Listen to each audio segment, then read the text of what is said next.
invocation will be presented by Pastor Karen Freeman of Grace Episcopal Church. Hello. Hello. Thanks for coming, Pastor. Thank you. On behalf of Grace Episcopal Church, Honorable Mayor, and the City Council, let us all pray.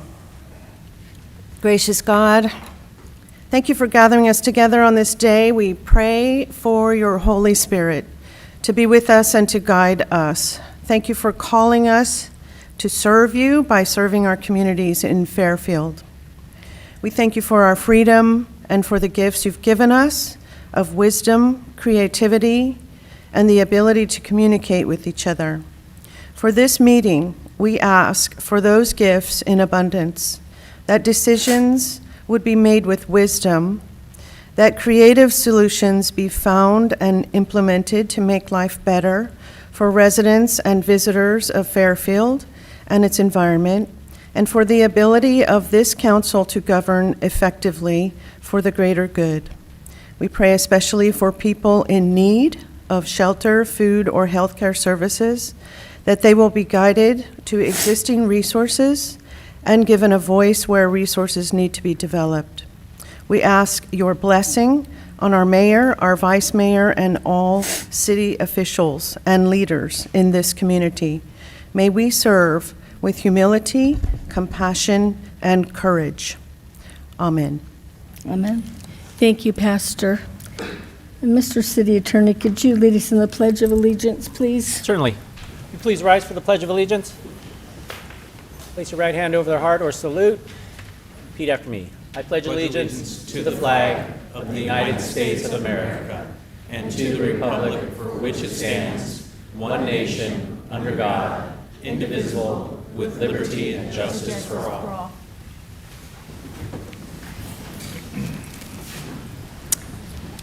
All right, we're going to go to council reports. Councilwoman Williams online, would you like to give a report? Yes, Mayor, I would. Can you hear me okay? Yes. Okay, awesome. So in my council report, I wanted to talk about food insecurity in Fairfield. There's been there is a federal government shutdown, and there has been no additional funding for CalFresh, which are SNAP benefits, for November. So I attended Supervisor Wanda Williams' Town Hall and Resources on food insecurity Thursday, where the Choice of Aging and the Contra Costa Solano Food Bank presented, along with the Director of Solano County Eligibility and Benefits. And they indicated that there are 30,000 households, SNAP benefits in Solano County that are impacted, which would be 50,000 people. What they did not do is give the breakdown for Fairfield, so that's information that I'm looking for. But I wanted to give our community some resources, which is to, if they need resources, food resources, to call 211 or to visit two websites, www.foodbankccs.org and fifbayarea.org for some resources. In that same vein, I wanted to shout out Orange Theory Fitness in Green Valley.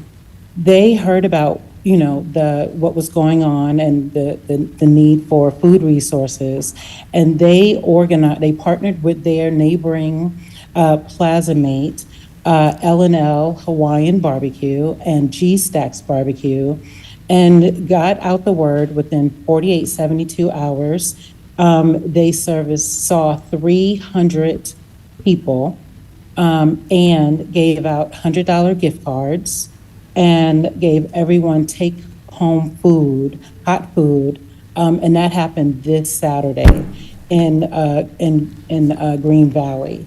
What's pretty remarkable about that is that with that short period of time, they were able to service all those people. And by the way, you had to have the requirement of showing an EBT card or being impacted, being a federal employee that has been furloughed. So anyway, that's that part of the report. And then on a more of a lighter note, happy to announce that the city of Fairfield, they do Economic Development Division, does this really cool event they call the Lunch Mob, where they focus on different restaurants within Fairfield, and it's normally the second Tuesday of the month. But this time it's going to be Wednesday because that Tuesday falls on Veterans Day, and because I tag along with them, we're going to Shayla's Southern Cuisine. That is the Shea Soul family. It's a family-owned business, and so they're going on November 15th, which is Wednesday, to Shayla's, which is right at Solano Mall. The address is 1350 Travis Boulevard, and you have to RSVP, Econ Dev, so that's ECONDEV at fairfield.ca.gov. And thank you, Mayor. That ends my report. Thank you, Councilwoman. And now we will go to Councilman Tonneson, please. Nothing for me tonight, Mayor. Thank you. All righty. Councilman Doug? I do not have a report for you tonight. However, I would just like to remind everybody that we are going to be having a real nice parade on Veterans Day downtown Fairfield. Please come down. If you get there early enough, at the theater, there's always stuff going on. I hope to see everybody down there during the Veterans Day parade, celebrating our veterans. Thank you. Thank you. Councilman Panturo? Thank you, Mayor. Good evening, everyone. So this past weekend was obviously Halloween, but there was also another event that took place, which is primarily held over November 1st and November 2nd, which is Dia de los Muertos, or Day of the Dead. And we had our community ofrenda that was over in the lobby of our community center.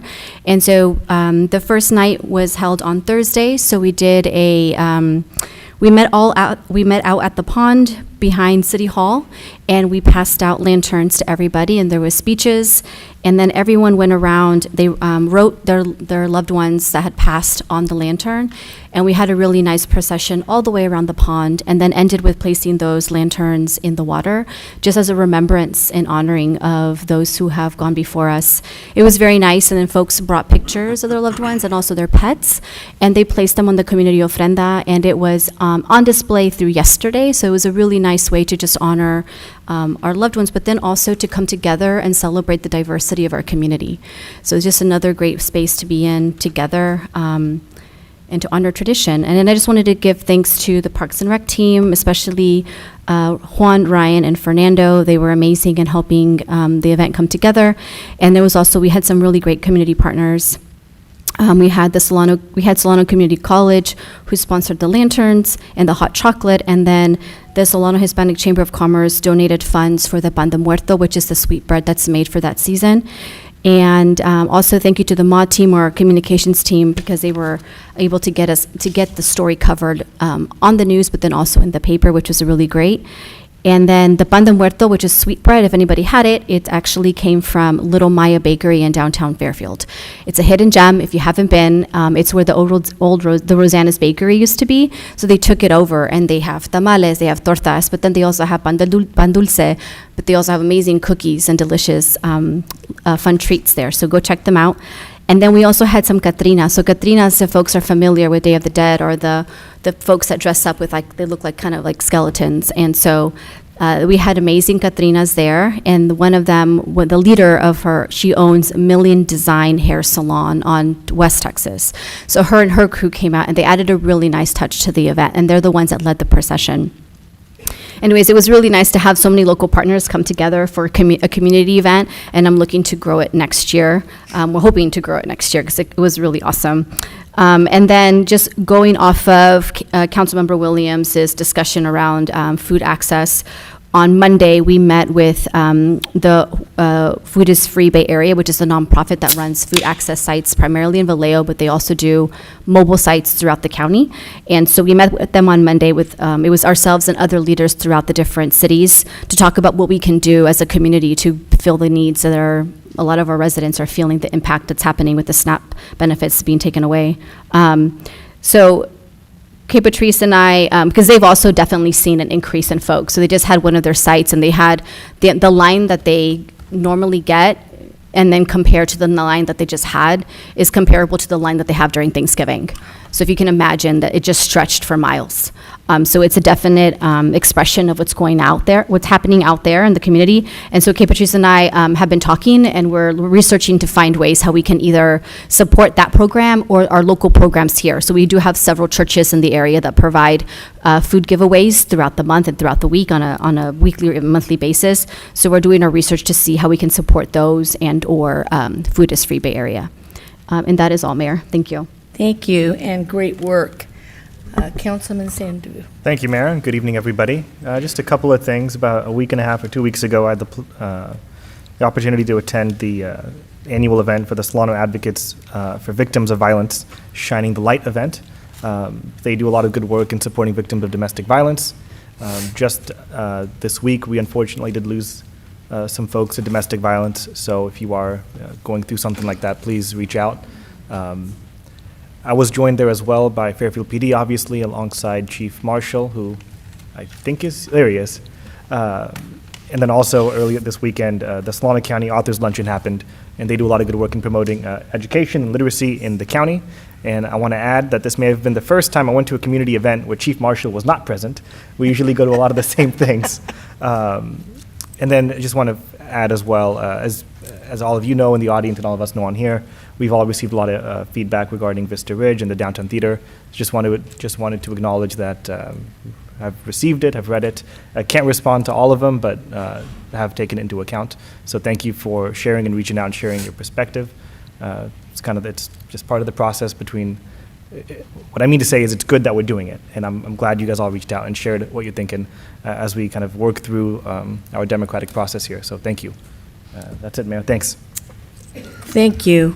I wanted to shout out to everybody who is out helping others who need food. I see neighbors are putting up pantries, and they're filling them up, and other neighbors are going and putting food there as well. And people have been really good about not hoarding, not taking everything, so there's plenty for other people. I'm speaking with some of the farmers out in Suisun Valley, and also up in Vacaville too, but to see if we can get some fruit and vegetables to add to that so people have healthy pickings. And I want to say this, people are so generous, and you want to think about what is it that they need. Well, they need and eat what you do, so if you're giving them cans, it might be nice to have a few can openers from the dollar store. So I'm glad that my colleagues are also working on this, and there are, as Councilwoman Williams said, and Councilwoman Panduro, that there are a lot of churches you can get food free every day in the city of Fairfield. And so I really appreciate those folks at the churches year-round. It's a big deal. We're a very generous community. I always say that, and I mean it. I want to talk about the Veterans Day parade and Veterans Day in general, and this goes along with the government being shut down. And I got a call earlier, yesterday I guess it was it? Yeah, from the executive director of Travis Air Force Base, and he wanted me to tell you that he is very sorry, but they cannot do the flyover this year for Veterans Parade, and they cannot be in the parade, because those are the directives. They can only do, what they're commanded to do as far as their basic things, protecting the nation, those kind of things. So they will not be out this year. I told them we would miss them, and, if there's anything that we can do as a city for them, there are a lot of people who work out at Travis Air Force Base who are civilians, and they're not getting paid right now. And so he said that's becoming difficult, but they're still going to work. And I think we need to remember that there are people out there doing the work and they're not being paid. So we need to tell our Congress critters and senators, enough. It's enough. It's way enough. And the president and the rest of them. I usually don't like to talk about national politics, but this is affecting all of us. So it's got to stop. So it'd be nice if you shoot them off an email and tell them how you feel about it if you do. I've done that already and haven't heard anything back. But maybe I was a little too forward, but I don't know. Anyway, I can be that way. The other thing that I wanted to say is that last night we lost a member of the Fairfield family, a firefighter, to cancer. And he got the cancer from the job, from being exposed to the chemicals and everything that they're exposed to day in and day out. I knew Chris for a long time. He'd been here at the city for a couple decades. He was a good man, and he was funny, and he fought. He was a fighter. And he loved his profession. He loved his brothers and sisters, and he loved the city. And then we also lost somebody else, Sharon Tonneson. She is a local gal, and she's Scott Tonneson's mom. And she also had cancer. And so tonight, I'll be closing the meeting in memory of fire engineer Chris Bell and Sharon D.B. Tonneson. So we'll talk more about them later. And that's all I have. Mr. City Manager, anything? No report for me tonight, Mayor. Thank you. Mr. City Attorney? I need to report out from the closed session just prior to this meeting that the City Council, by a 6-0 vote with Vice Mayor Bertani absent, authorized staff to enter into a settlement with Republic Services as a result of the garbage collection stoppage that occurred last summer. The terms of that agreement will be made public once they're finalized with Republic through staff. But that was done in closed session. I'm reporting it out. Thank you. Thank you very much. Madam Clerk? I don't have a report. Thank you, Mayor. All right. So now we're going to turn to presentations. Presentation Yes, one. our first presentation is proclamation declaring U.S. Marine Corps 250th anniversary, presented by Councilmember Sandhu to retired Sergeant Major Jesse Branch of the U.S. Marine Corps. Is Jesse here? Yeah, that'll work. Oh, there you are.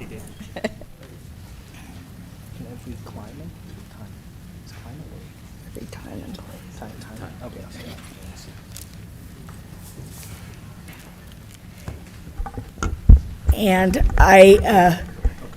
Vice Mayor Bertani wanted to tell me to tell you all that she's so sorry that she couldn't be here. She's not feeling well, and that she honors you all very much. Yes. I maybe would have one of you guys read it, but Marines and reading, I don't know, man. I'm just kidding. Says the Air Force dude. Says the Air Force guy. Before I begin, I just want to recognize Mr. Branch, Sergeant Major Branch. Thank you so much for being here. For those of you who don't know, he served in the Marine Corps for 30 years, fought in 2 wars, earned 14 medals, a Purple Heart, a Silver Star. So it's a true honor to have you here today to receive this. So thank you so much for being here, and to all of you as well. Thank you for being here. And with that, I will now read the proclamation. Whereas, for 250 years, the United States Marine Corps has served honorably in every time and place. Founded on November 10th, 1775 in Philadelphia, Pennsylvania, the Marines have fought from the shores of Tripoli to the valleys of Afghanistan, always the most ready when the nation is least ready. And whereas, drawn from every walk of life, Marines are forged in the fires of the crucible, transforming everyday citizens into adaptive warfighters, defined by their problem-solving ability and unwavering determination to prevail against any adversary. Regardless of rank, every Marine upholds the uncompromising standards embodied in their core values of honor, courage, and commitment. And whereas, those who have worn the uniform continue to serve their nation and their Corps through their steadfast example of their Marine ethos, leading with distinction in business, their communities, and embodying the enduring spirit of once a Marine, always a Marine. And whereas, Marines have always answered the call of the nation, distinguishing themselves in battles from Belleau Wood, Iwo Jima, Okinawa, the Chosin Reservoir, Hugh City, Fallujah, and Maraha. The same fighting spirit that defined Marines then continues to thrive in our Marines today. At any given time, nearly 38,000 Marines are deployed across the globe, ready to be the first on the scene, the first to help, the first to contain a brewing crisis, and if necessary, the fight to fight. Marines stand always ready. And whereas, for 250 years, the United States Marine Corps has embodied its proud motto, Semper Fidelis, always faithful. Now, therefore, I, Catherine Moy, Mayor of the City of Fairfield, encourage our community to join in celebrating 250 years of faithful service by the United States Marine Corps to our nation. Thank you.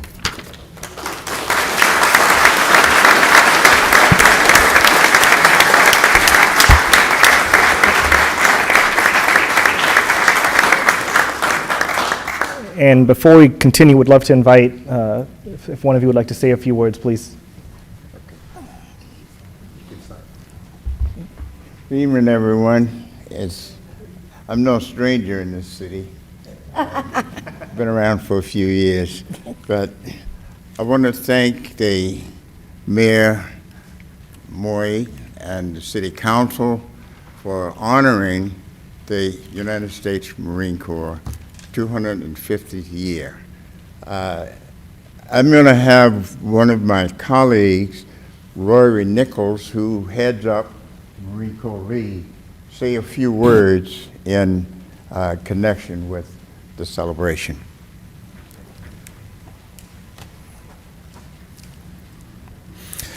Good evening, Mayor. Thank you. City Council, thank you for having us. On behalf of the Charles Bud Hallam Detachment of the Solano County Marine Corps League, it's a privilege to be here honoring 250th anniversary of the Marine Corps. For 2.5 centuries, Marines have stood ready to defend our nation on land, at sea, and in the air. Guided by the timeless values of honor, courage, and commitment, from the first recruitment at Tun Tavern in 1775 to the Marines serving around the world today, the Corps has remained faithful to its mission and to one another. Here in Fairfield and throughout Solano County, that proud legacy is alive and well. Our community has long supported those who served, from the generations of Marines who have called this city home to the families and neighbors who stand behind them. Many of those Marines return to Fairfield to serve again as teachers, business owners, first responders, and community volunteers. Our detachment, named after Charles Bud Hallam, a World War II Marine and two-time Purple Heart recipient, continues that spirit of service through veteran support programs, youth leadership initiatives, and partnerships with local organizations that strengthen our community. This resolution is more than a tribute to the Marine Corps. It's a reminder of the bond between the Marines and the citizens we protect. Your recognition affirms that Fairfield remembers and values that connection. On behalf of all Marines, past, present, and future, we thank the Fairfield City Council for this honor and for your continued support to veterans and military families. Semper Fidelis. Thank you.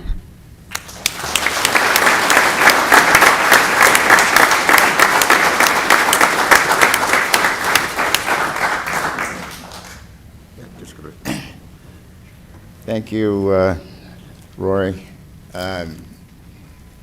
In addition to the 250th anniversary, we are also celebrating Veterans Day, which is very dear to every one of these gentlemen standing here. They're all, of course, are veterans. And we also want to thank the community, our families, for the support that we received during peacetime and during the war. So it's not just a tribute or a trivial or whatever you want to call it. It means a lot to us to know that people that's left behind is supporting us and our means. So thank you again for all your support, and we hope to see you at the Veterans Day Parade. Thank you.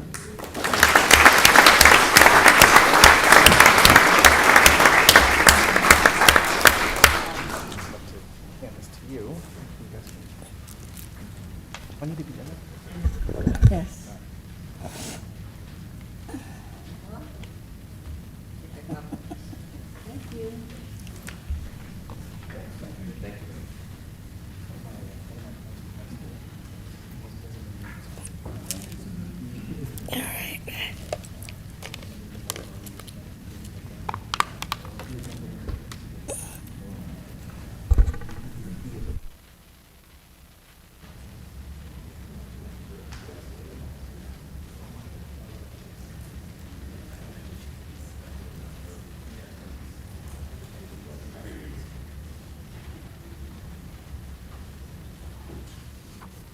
And our next presentation is Proclamation Declaring Native American Heritage Month, presented by Mayor Catherine Moy to members of Yocha Dihi Wintun Nation, Tribal Resources Manager Gail Totten, and Alejandro Cabrera, Government Affairs Manager.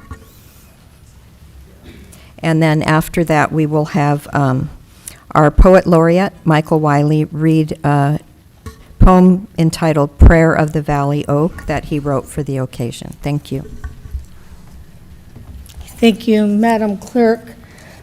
Excuse me, got a little emotional earlier, so excuse me. I'm honored. I'm honored to read this proclamation and to sign it for a number of reasons. One of them is that we do live on land that formerly Native Americans lived on and still live on. We have Native Americans who live in Fairfield. And also, my heritage is that I am I'm Chippewa, Ojibwa, from North Dakota. About a quarter of me is. The other half is Hispanic. But so I know a lot about living as an Indian, and that my grandparents, my great-grandparents lived. I've had it easy. You know, I inherited land because they suffered. And so I'm going to get emotional again. So let me just read this. Native American Heritage Month, November 2025. November is recognized as Native American Heritage Month or as it is commonly referred to, American Indian and Alaska Native Heritage Month.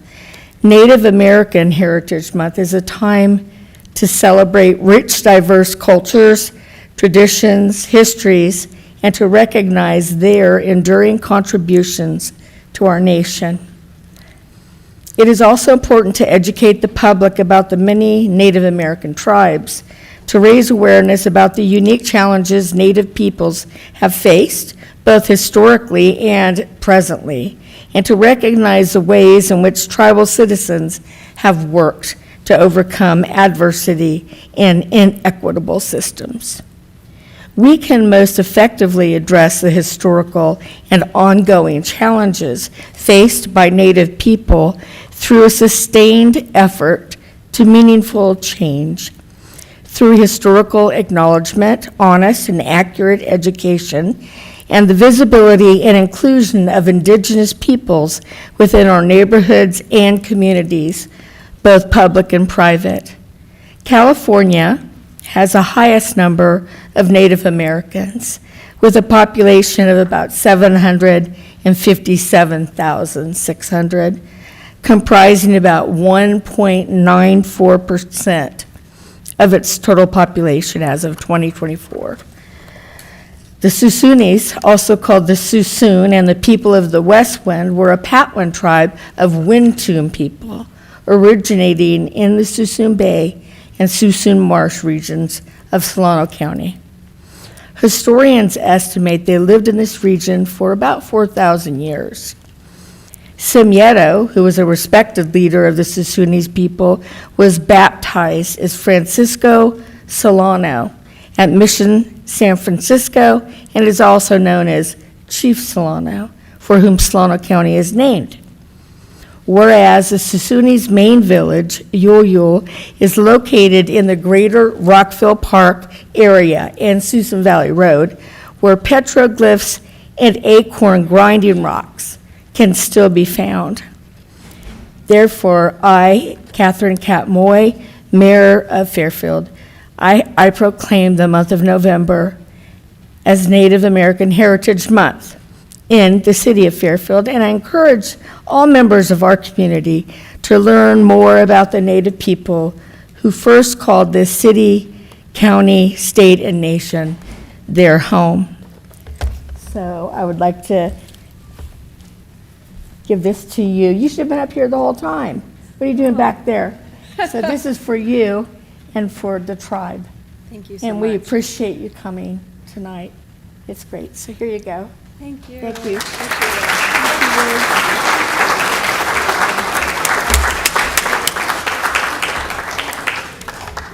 Thank you so much. My name is Brittany Puccinelli. Gail and Alejandro couldn't be here, but I'm a tribal staff person and here to represent the Yochidihi Wintun Nation. The Yochidihi Wintun Nation extends its deep appreciation for recognizing the rich cultural heritage of the Patwin people in Fairfield and Solano County. Today there are 3 Patwin tribes, the Yochidihi Wintun Nation, Quetzaldihi Wintun Nation, and the Kachil-Dihi Band of Wintun Indians. The deep-rooted connections of the Patwin people in Solano County traces back thousands of years, as you've shared. This land holds the stories of generations and serves as the foundation of the tribe's identity, traditions, and ways of life. Patwin knowledge has been passed down through generations. The tribes work with Greater Vallejo Recreation District, Solano County Resource Conservation District, and Solano Land Trust on projects such as the Glen Cove and the Patwino Huertla Kadoy Dihi Open Space Park is a testament to the Patwin people's commitment to preserving sacred sites, supporting environmental restoration, and strengthening relationships with Solano County communities. Yochidihi has played an active role in supporting many social programs that help vulnerable people and families in Solano County, including Solano First 5 and the Mobile Food Pharmacy.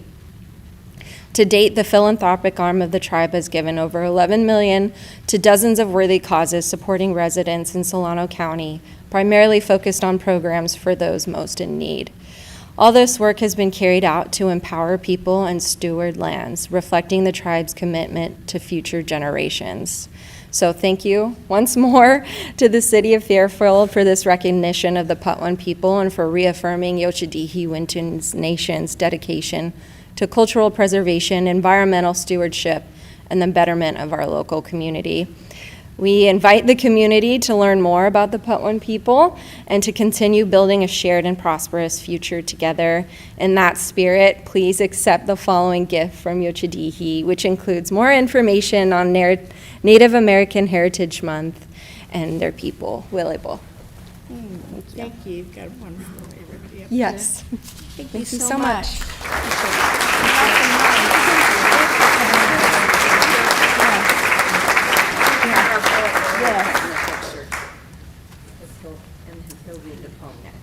Alrighty. Very nice. Thank you.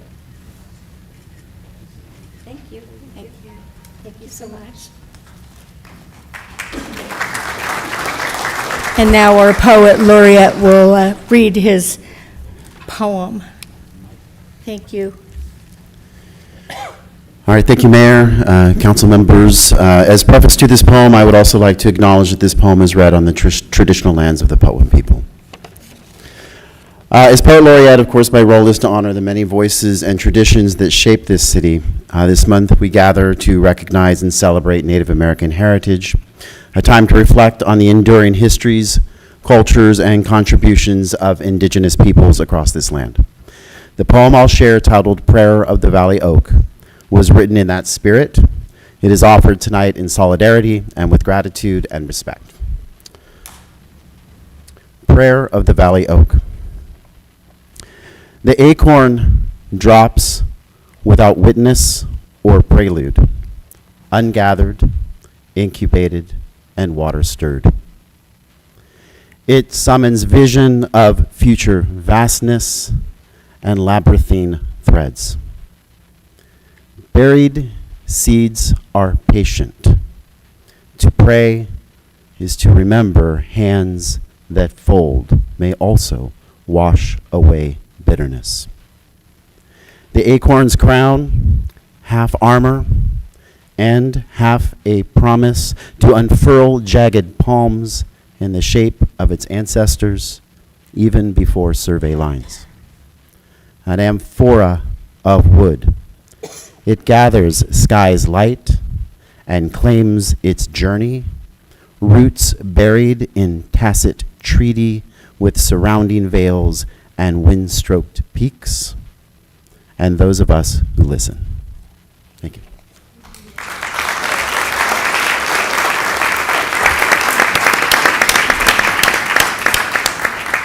He's Thank you so much, Michael. Yeah, thanks, Michael. So now, do we have one more presentation? Okay, I thought No.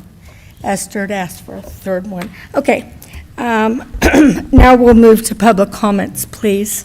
Public comments. Persons wishing to address the city council on subjects not on the agenda but within the jurisdiction of the council may do so at this time. The council cannot discuss or take action on matters not on the agenda for this meeting, but council members may briefly respond to statements made or questions raised by the public, ask for clarification from staff, refer the matter to staff, request staff to report back to the council at a subsequent meeting, or place the matter on a future agenda. If you're online to speak on an agenda item, please use the raise your hand feature or press *9 on your phones. And you said you were... Yes, because there are so many speakers, we will limit your speech to 2 minutes tonight. Okay, and our first speaker is Nancy Meadows, and she'll be with the Lions Club. Oh, no, it's not too late. Did you find a timer? Yeah, yeah, they got one. Oops. There you go. Good Hi, evening. Nancy. Hi, Mayor Kat. Good evening, Mayor, council members, city staff, and community members. I'm Nancy Meadows with the Fairfield Host Lions Club, and these are my bodyguards. Yeah, my bodyguards. They are my fellow Lion members, and we are here we celebrated our centennial year last year, and we were chartered in Fairfield as a first service club of Solano County in 1924. And I know David and some folks and Councilmember Carr were at our celebration, so thank you. As one of our first projects in 1925, the Fairfield Host Lions Clubs built the downtown arch as a simple gesture of pride. For generations, this icon has shone brightly over Texas Street, and I know we use it on everything, you know, the Solano County seat of Fairfield. In partnership with the city, and to help celebrate America's 250th, our club is launching a fundraising campaign to bring back the sign to original condition by July 4th, correct, David? So we're here to welcome the community to help us with this restoration and welcome contributions of any size to encourage the residents and our Solano County supporters to take part in a GoFundMe that we had set up with the city staff. I know they have brochures. The blue little flyers are for the community participation for any amount. And then the yellow ones are for the corporate interest of sponsorship and major gifts. And that would be made to the Fairfield Lions 501c3 Foundation. So we will be doing that with the city as well.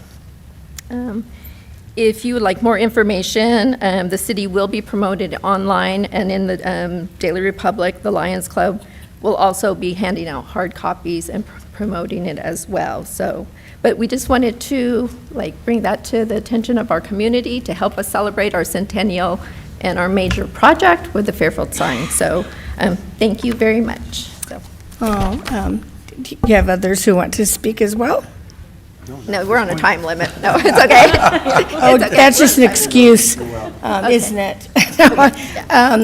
Well, we all want to thank you very much. We all obviously love the arch, the sign, and it is a big part of Fairfield. And, you know, we've had a struggle over the years, you know, keeping it on and, you know, all of that. So this is just a great project. We appreciate that you all bought it in the first place and put it up. And we know that it's a big project, and we are thankful that you have invited us to be partners in doing that. Well, thank you. So we're all going to go out and raise some money and get this done. Yeah, so it originally in 1925 it cost us $1,000. So to restore this project, it's going to be $100,000 to restore it, get the LED lights and everything, and then also for the major donors and sponsors, we will do a bronze plaque for that as well. So Bronze okay. plaque. Oh, thank you Okay. so much. Thank you. It's good to see all you. Thank you. Thank you.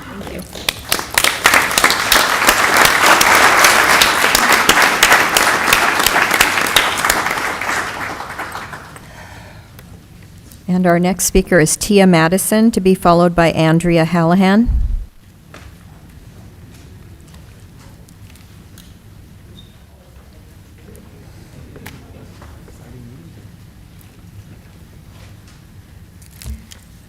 Good evening, Mayor and City Council and community. I am Dr. Tia Madison, co-founder of the Creative Arts Collective, the nonprofit that operated the Harbor Arts Center at Sassoon Harbor Theater.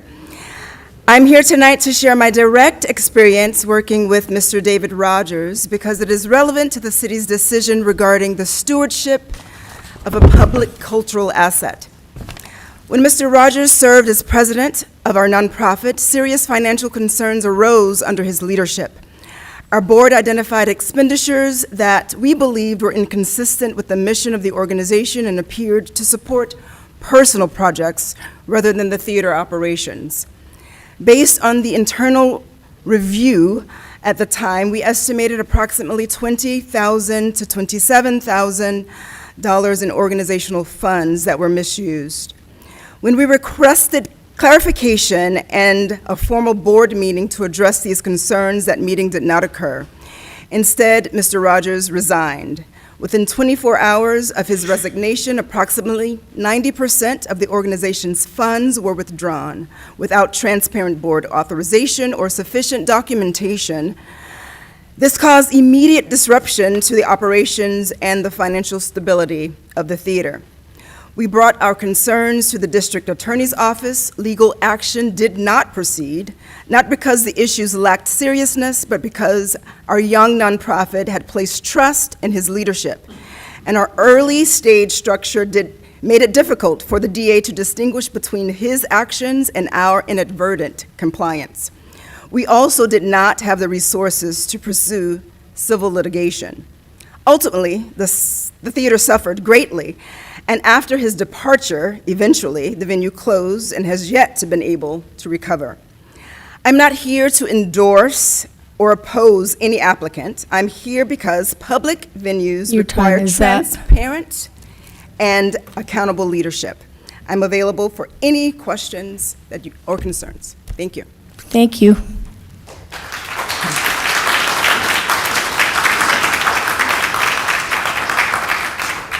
Next is Andrea Hallahan, to be followed by Annalise Schaffel.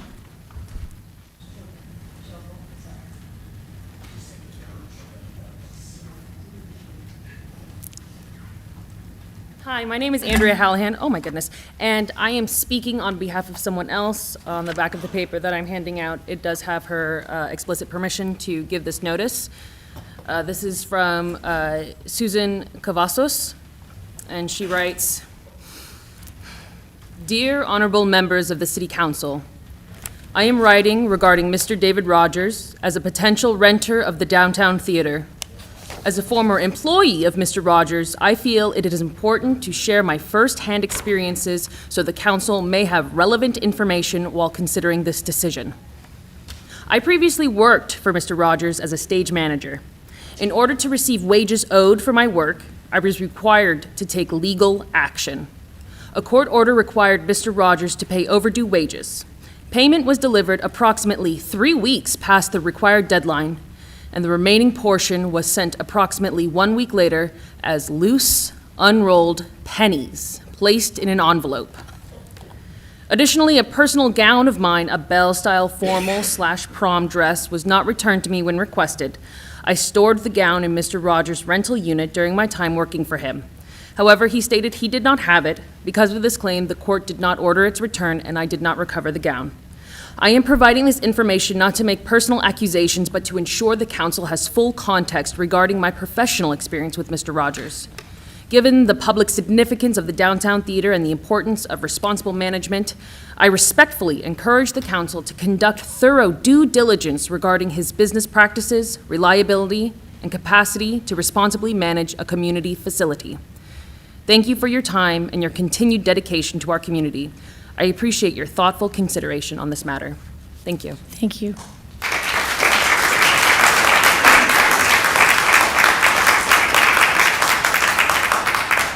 Annalise, to be followed by David Leonard.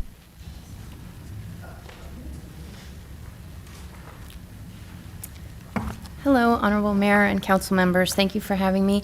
My name is Annalisa Schofel. I am reading the words from an email from Barbara McFadden, a longtime member of the theater arts community in this community. She's not able to be here because she's actually at a rehearsal, so I'm reading her words. Council members, tonight you will hear from many voices across our arts community. Some of us work for different companies now, some serve youth, some lead professional theater, some build our technical future, some teach. But we all share one truth. We have lived and worked in this theater, and we have poured our hearts, our time, our talent, and our dollars into it. This is not about competition. It's not about ego. This is not about one group trying to win. This is about a community trying desperately to protect the cultural heart of Fairfield. And that community is large, loyal, and informed. The number of performing artists and art supporters speaking up right now is not small. It is staggering. Fairfield and Solano County are home to one of the most passionate, active, and nationally recognized musical theater communities in the region. Families here raise performers, like myself. Students train here, Broadway alumni and emerging professional talent work here. The love of musical theater and live performance in the city is real, and what we bring to the table is unmatched for miles and miles in any direction.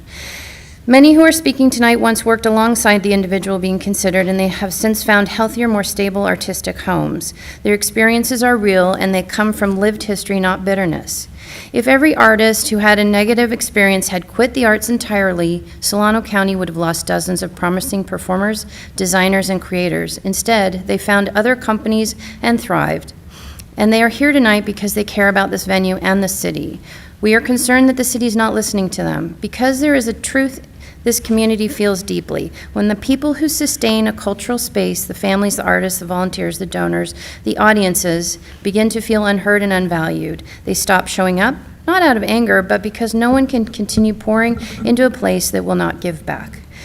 What we are seeing gives the impression that voices of the theater community, the people who have built this venue, filled these seats, and kept this building alive, are not being prioritized. And the message becomes, we don't value this space or the people who've made it thrive. Then support, emotional, artistic, and financial, will fade, not by choice, but by consequence. We want this theater to succeed. We want Fairfield to remain a cultural anchor in Solano County and the greater Sacramento Bay corridor. We want to stay, grow, and continue bringing thousands downtown. This community loves this art form, and it's proven again and again. So tonight, our hope for the city and the community is simple, that our city manager sees what we see, and at the depth and the history and the future of the arts here, and understands exactly where the arts truly live in this community and in its people. Now, you've all gotten an email from me, so you heard my words, but thank you so much for your consideration. Thank you.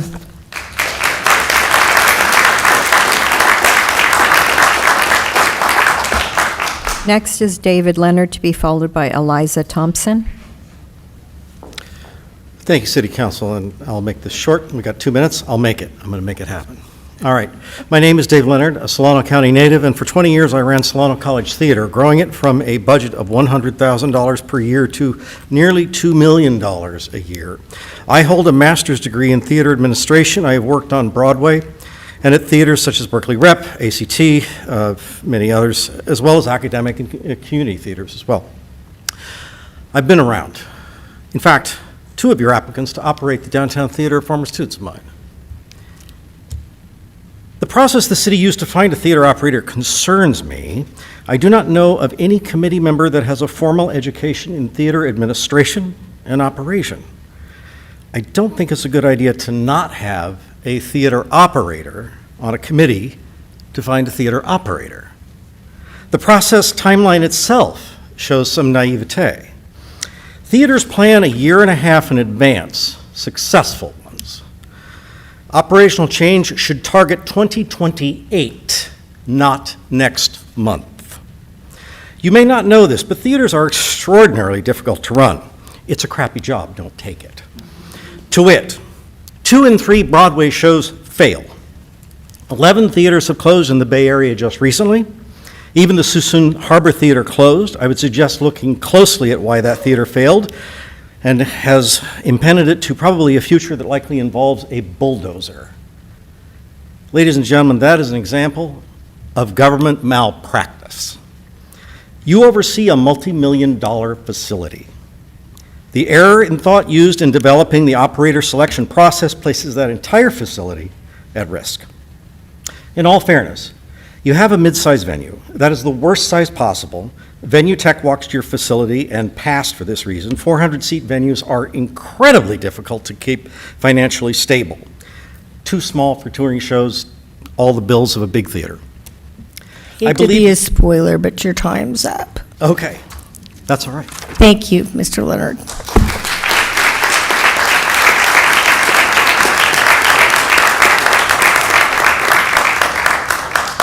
Next is Eliza Thompson, to be followed by Casey Ellis.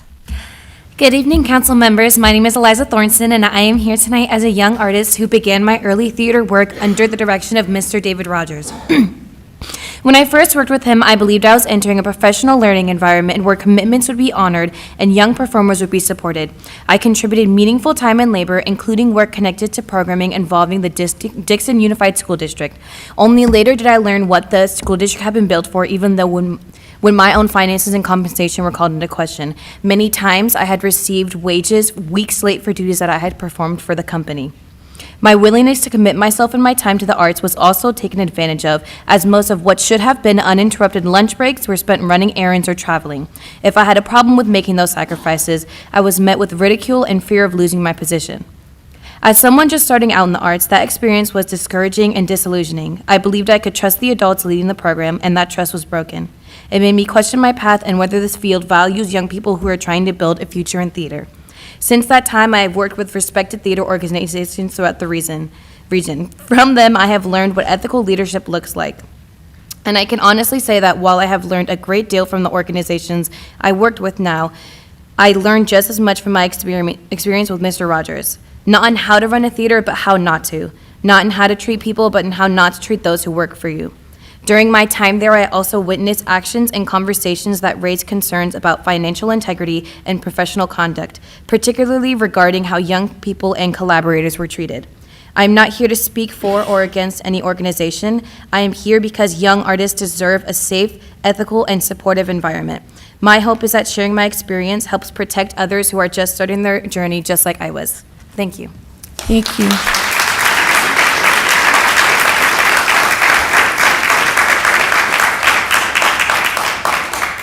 Next is Casey Ellis, to be followed by Amanda Millett. Good evening. My name is Casey Ellis, and I have been a part of the Solano Theater community since childhood. In my experience, the local arts community's concerns about Mr. Rogers are not rooted in rumor or rivalry. They are rooted in firsthand professional interactions spanning nearly 2 decades, personally. Over the coming weeks, you may hear from many individuals across multiple theater organizations. On the surface, it may sound like competitive criticism. But if you ask those individuals why they feel as they do, you will hear a recurring theme. I worked with him, and I think that matters. For many of us, our concerns come from observing patterns over time, projects that did not come to completion, commitments that were not followed through on, and professional relationships that did not end well. Over many years, numerous women in this community across multiple organizations have described similar challenges in their professional interactions with Mr. Rogers. The consistency of these experiences should be taken seriously. The city has had approximately 5 months to evaluate Mr. Rogers. This community has had nearly 20 years. From our vantage point, it is difficult to understand how so many years of documented community experience were not more deeply considered in this process. This is not about resentment, it is about stewardship of a public asset. The downtown theater is an anchor of our city's cultural life.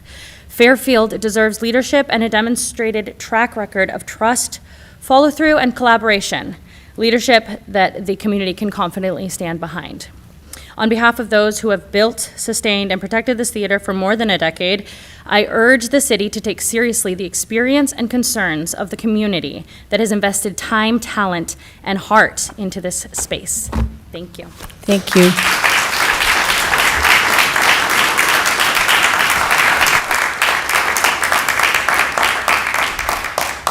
Next is Amanda Millett, to be followed by E.J. Johnson.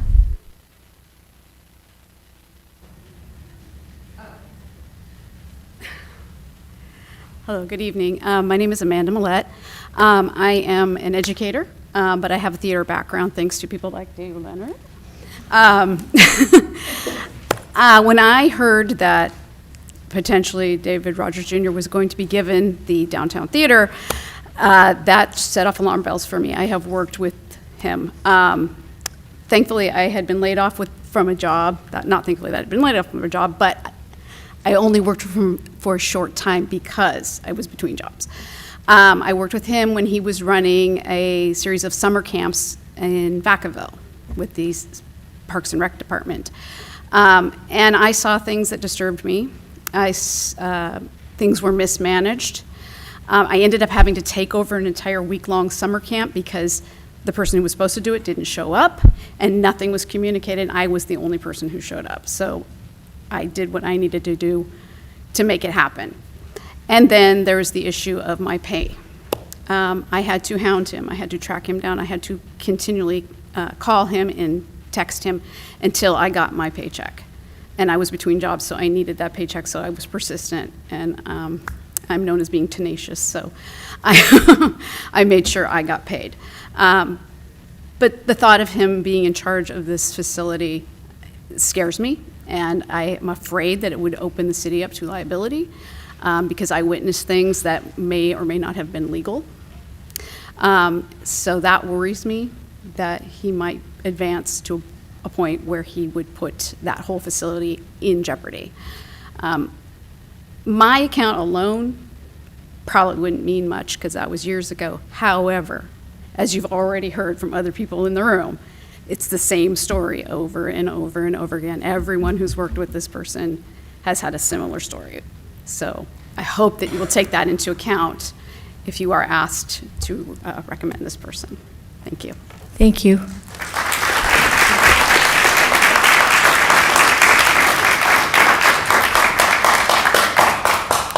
E.J. Good evening. Johnson, to be followed by Soto? Somebody Soto? I can't. Kayla. Okay, sorry, couldn't read the first name. Good evening. My name is EJ Johnson. I'm 18 years old, and I've spent over 12 years on this stage, growing into the person standing before you. Although quite young, when I first walked into this theater, I had big dreams and no idea how to achieve them. This place taught me how, and then taught me how to become them. This place, not by chance, but through leadership, discipline, high standards, and real love. Everything I know about confidence, about walking into a room with purpose, speaking clearly, working fiercely, and showing up prepared, I learned right here. This theater didn't just shape me, it made me formidable. And tonight, you will notice something. Every young artist who speaks will sound similar, polished, passionate, grounded, and mature beyond their years. We will sound like leaders. This is not a coincidence. This is the Missouri Street Theater training. This is the DTFA mentorship. This is the decade of being shaped by professionals who demand excellence and who model it. Here, we don't just learn to act, we learn to lead. Here, we don't foster egos, we cultivate strength. This theater produces artists, yes, but most importantly, it creates young adults who go into the world with purpose and change. I'm inspired by my visionary, unapologetic mentors that teach me, and I stand here in that spirit. I'm not here to beg, but I am here to speak the truth with dignity and strength, because this theater taught me how. So I will leave you with this. Do not take this opportunity from the next child who walks in full of possibility. Do not dismantle a system that has already proven it transforms young people into leaders. You cannot replace over a decade of trust and excellence with youth-focused leadership with hope or theory. You cannot rebuild what already exists and hope it works. This community raised me, this stage shaped me, these mentors shaped my voice and my character. Protect what built me, and protect the future of the kids who deserve the same chance. Thank you. Thank you.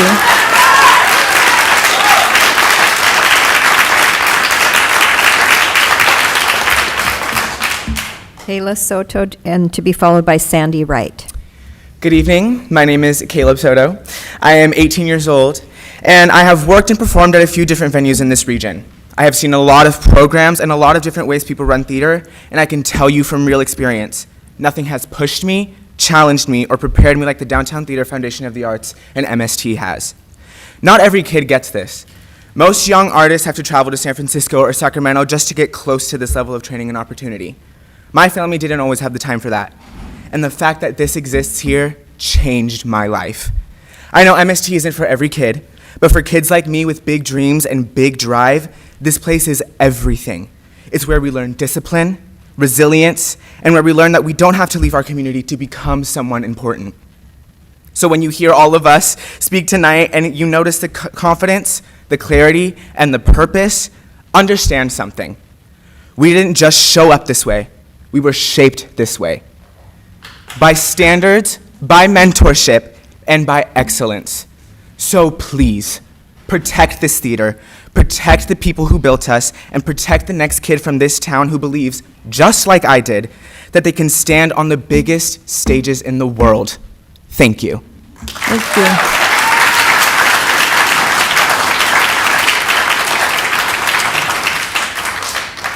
Next is Sandy Wright, to be followed by Ross Price. Good evening, Madam Mayor and council members and our students who just spoke and all of the people brave enough to stand up here and talk. I was going to read a letter, but I sent it to all of you personally, just talking about my feelings of the Fairfield Downtown Theater led by Day Sparing and the MST group. But I don't think I have to say anything now because the two people that just spoke. I have a master's in theater and education, and I've been teaching for 22 years, theater, arts, and English literature. And for the last decade, I've done 9 musicals, full-fledged, big, huge musicals on the Fairfield Downtown Theater stage, and I could not have done it without Dave Sparing, Jen Rivers, Mike, and the rest of the group, and these kids that just spoke. And I'm speaking for Buckingham High School, who visits there every year with our musical, and hundreds of kids who would stand up here and say the exact same thing that these 2 people did. So I won't waste your time. I felt like they said it best. Thank you.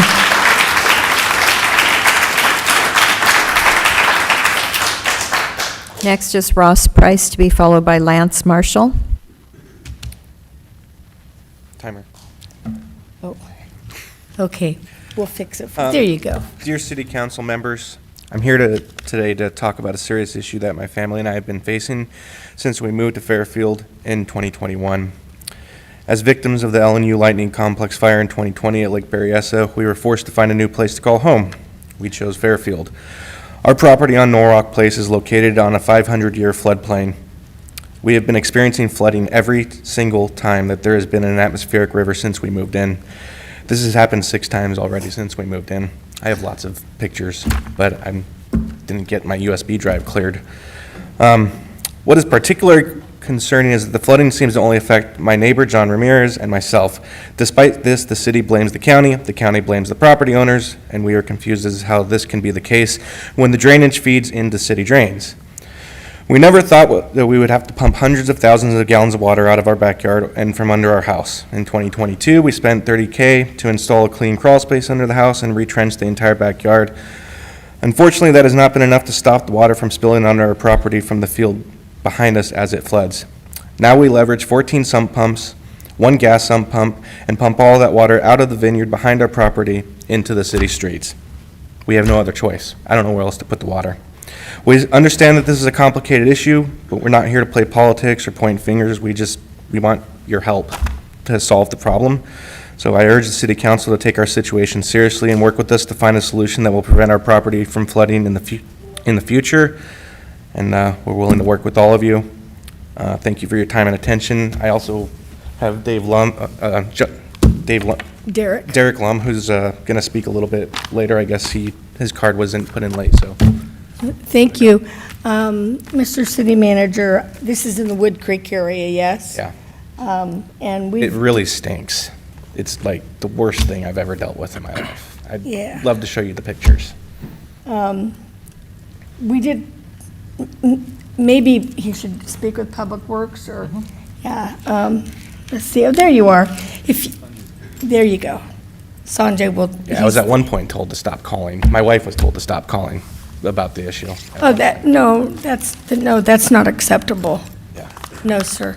Madam Mayor? Yes. Just as a point of order, I don't know this gentleman personally, and I I don't don't know either. his specific case, but I know that the city has received a number of government claims under the Government Claims Act for flooding. So Okay. I think your advice to him to talk to Public Works is correct, but if there is a government claim, I think we need to let that process play out. That is a legal action against the city. So, and I don't know if he's filed one or not. I'm not asking him to declare if he has. One thing to note is that there is a gentleman by the name of Jeff Anselmo. I don't know who that is. I'm Yes, I know. not from Fairfield, obviously, but I learned that 10 years ago, this guy was contracted by the city to clear drainage ditches all in the rural vineyard areas, but 10 years ago, the city told him that you guys were going to take that work over, and then it's been 10 years, and I don't think that work has been taken over or is being done by anyone. All right. Madam Mayor, if it's Yes. okay, if he said he filed a government claim, I'm going to give him my card. Did you file a government claim? I don't know what that is. Okay.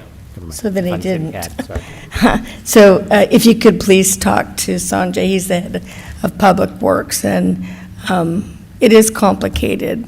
Yeah. Yeah, I've dealt with it. I know. Yeah. It's a lot of water to move by yourself. Yeah. Thank you. Thank you for coming. Mayor.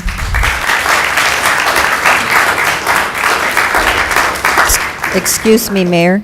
Mayor, should I have Derek Lum speak next because he Yes. was going to speak about the same issue? Thank Sure. you.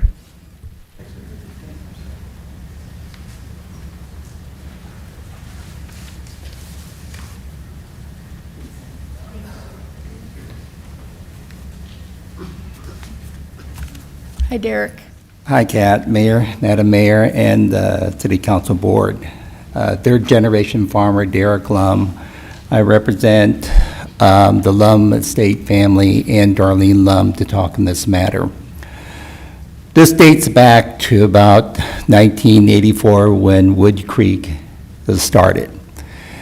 And when this ditch here, long before any of this development in, Bill Smith used to own the property and Rancho Solano was not there. This was a dry ditch that dropped right through Bill Smith's property underneath the Puget South Canal and drained to the creek. It was just summer weeds, dry grass.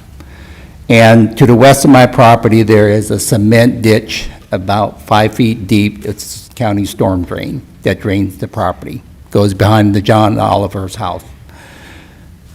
Jeff Butler owns the property now in between, and Kat, you know, in the back, our operation was in the back of their property, and we have the front property.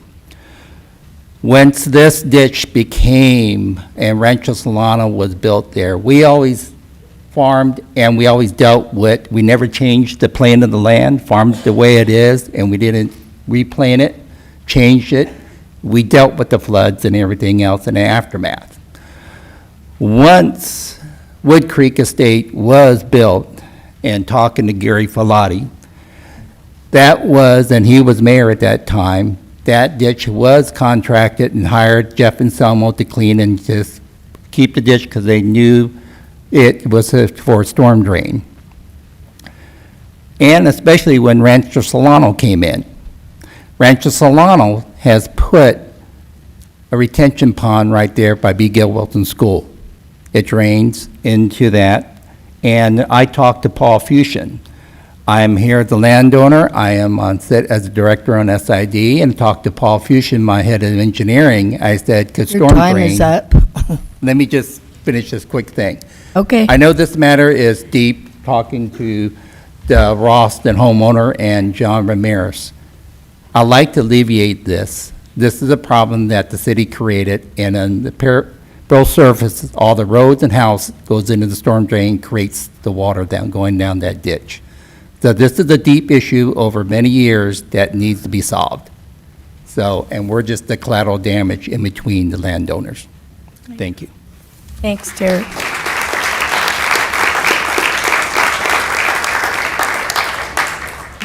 Next is Lance Marshall, to be followed by Joseph Abreu. City Council, Mayor Moy, thank you for the time. I have a clock here that says 2 minutes. You bet. I'm here to say something about the downtown theater's present condition. My son Jude Marshall could not be here tonight because he's practicing his Missed Acapella group with Dave Sparing right now. And he's been under her direction for about 10 years, most of the time of his last 10 years in theater. He's been doing that. This is his dream of his life, just to be a theater person because of Dave Sparing's leadership in his life over these past 10 years. He was able to complete his Eagle Scout project with Dave Sparing, building shelves at the downtown theater's facilities for the costumes. And there's been other things that Dave Sparing has done through my son's time in the town. For instance, with Mayor Price, they had a flag burning ceremony at the downtown theater that Dave Sparing and Mayor Price, I'm sure, got that settled between them. And so we know that she goes beyond theater just to help our community in other ways. And I also want to say that I've taken family, friends, and neighbors to shows that my son has been at the downtown theater the past 10 years, and nobody's ever had any complaints about what's going on at the downtown theater under Dave Sparing's leadership. And I want to suggest to the City Council and the community that we back up Dave Sparing and let her continue her leadership at the downtown theater. She's doing an excellent job. Thank you very much. Thank you.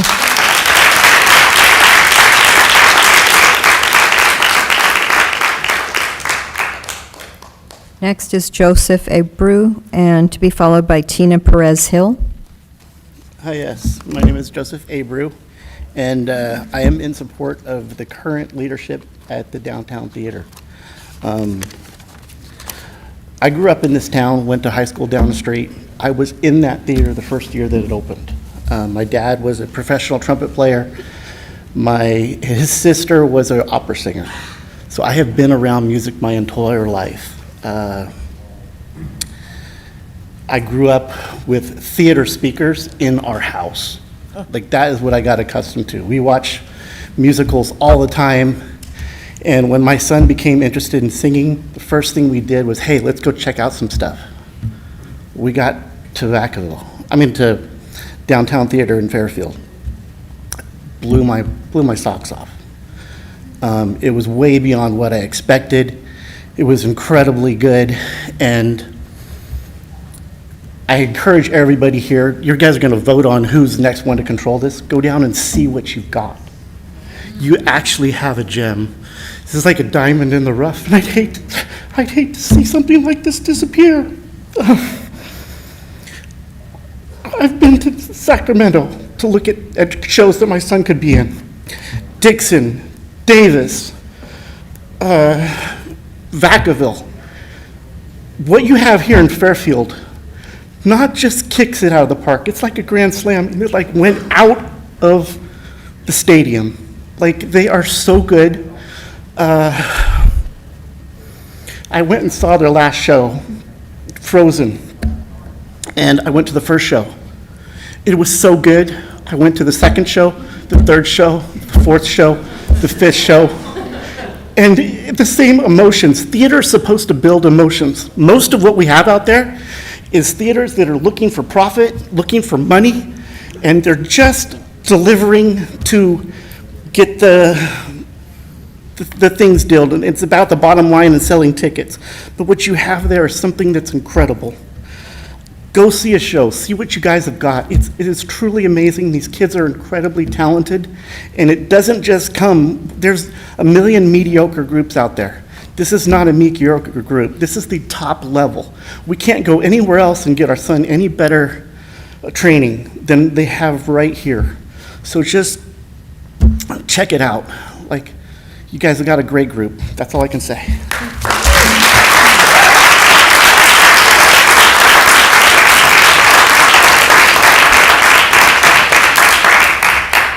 Next is Tina Perez Hill, to be followed by Steve Hill. Before Tina speaks, I just want to make sure that you all know that we're not voting on this, right? Yes. Okay. I just wanted to make sure you knew. It'll be in December is when the vote will be, but we hear you. So, yeah, so go ahead. Thank you. Good evening, Mayor and City Councils and the rest of the community.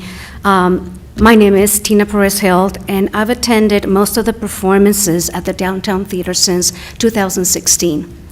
I was so impressed with the talent from the Missouri Street Theater that I was able to get a yearly donation of $10,000 from my employer, Chevron. In addition, my husband and I personally contribute to the theater, and Chevron matches our contributions. The Chevron donations were approved based on, one, the review for honest and legitimate management and successful track record of the Downtown Theater. Two, comprehensive business model that Day Sparing provided.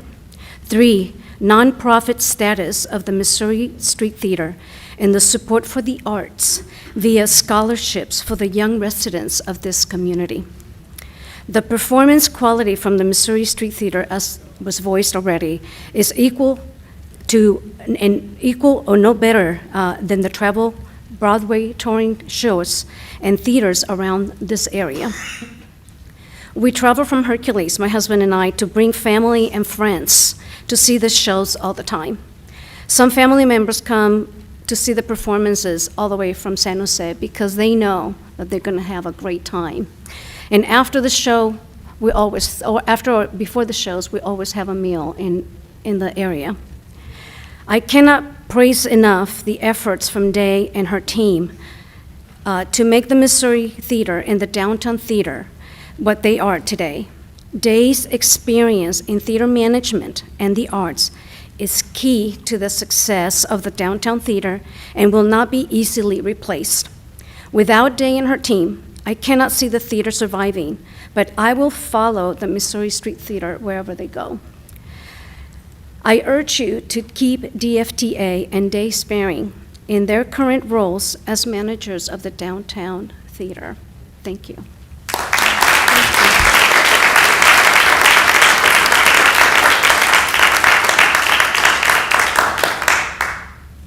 Next is Steve Hill, to be followed by Laura Giacobazzi. Good evening, Madam Mayor and City Councilors. You've already heard from my wife. We came across the bridge from Contra Costa a short while ago, as we have done many, many times before, to come to performances here in Fairfield. We're here to share our support for the Downtown Theater for the Arts Foundation and for the leadership of Day Sparing. Since our first experience with the incredible professionalism of this organization, we have been enthusiastic supporters of countless productions and attended many of them, if not most of them. The professionalism of the entire operation is unmatched, including quality and production values that routinely meet and oftentimes exceed those of the national touring companies across the bay over there in San Francisco. The contribution the DFTA makes to the Fairfield community in the form of the operation of the theater itself and its many programs reaches far beyond the arts themselves. It enriches countless thousands of young and old private citizens and businesses as well. Recognizing the value to the community, especially the youth program that has introduced hundreds of Fairfield and surrounding area children to musical theater. We have made significant personal contributions and coordinated, as Tina said, the support of our employer as well. To see this value in action and its impact on your entire community, one need only attend a musical performance. We've heard from several of them today, and witness the adult actors who are on stage solely because of their upbringing and nurturing by DFTA and the youth theater program as children. Simply walking along that long hallway, which I'm sure you probably all have done, to the restrooms if nothing else, and seeing all those banners from all those world-class productions that aren't being performed in Sacramento or San Francisco or San Jose, they're right here in Fairfield, demonstrates the value of this organization and the theater to our community. We hope the leadership of the City of Fairfield will continue to recognize the tremendous value to the community of the work of DFTA by continuing to support its leadership role in the years to come. Thank you for the opportunity to express our support for DFTA. They will not be easily replaced if they are gone, if replaced at all. Similarly, the significant charitable contributions from which the community benefits immensely would also likely disappear along with DFTA. The community stands to lose a lot. We hope you'll consider all that has been created for the Fairfield community by Day Sparing and her incredible team, and I thank you for your time. Thank you.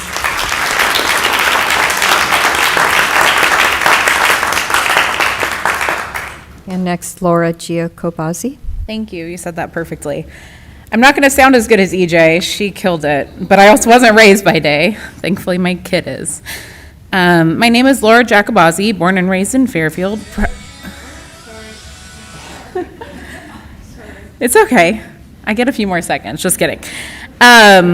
Proud daughter of downtown developer John Costanzo and sister of Rustwater Kitchen and Taproom owner David Costanzo. I'm deeply invested in downtown Fairfield, not only through my family's contributions, but through my volunteer work at the Downtown Theater and as a mother of a Missouri Street Theater performer for the past 6 years.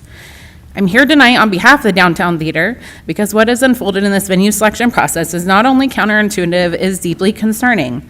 Throughout the RFQ process, the city's stated goal was to ensure constant activity downtown, to bring people into the heart of Fairfield year-round. Missouri Street Theater has delivered exactly that for more than 15 years. For 22 weeks each year, MSC brought hundreds of residents and visitors downtown night after night. Their audiences filled restaurants, supported local businesses, and kept the arts alive in Fairfield. They didn't just talk about revitalizing downtown, they made it happen. Yet the city has now recommended a path that displaces the only performing arts company in Salado County that has consistently delivered that level of engagement and recognition, and is pushing for another organization whose financial concerns have been documented publicly and raised by respected community arts leaders. So I ask, how does removing the organization that fulfills your stated goals and replacing it with one with questionable integrity serve this theater, this downtown, or this city? The community is not asking for special treatment, only for clarity. If Missouri Street Theater has achieved what this process, bless you, set out to accomplish, how does their removal move Fairfield forward? This community deserves stability, transparency, and a thriving arts ecosystem, not disruption for disruption's sake. This decision will echo far beyond these walls. It will tell artists, our families, and our children what Fairfield truly stands, what Fairfield truly stands for. If we value community, transparency, and growth, we must stand by the partners who have already proven capable of delivering all three. Protect what works, honors what's been built, and keep the arts thriving where they belong, right here in the heart of downtown Fairfield with the current management. Thank you.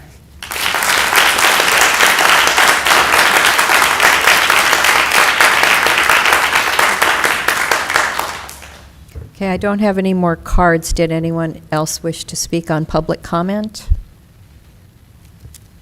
Okay, and Mayor, there are no hands raised online. Okay, very good. Thank you, everybody. I guess we'll probably see you in December. And it was lovely hearing from all of you and good to hear from you.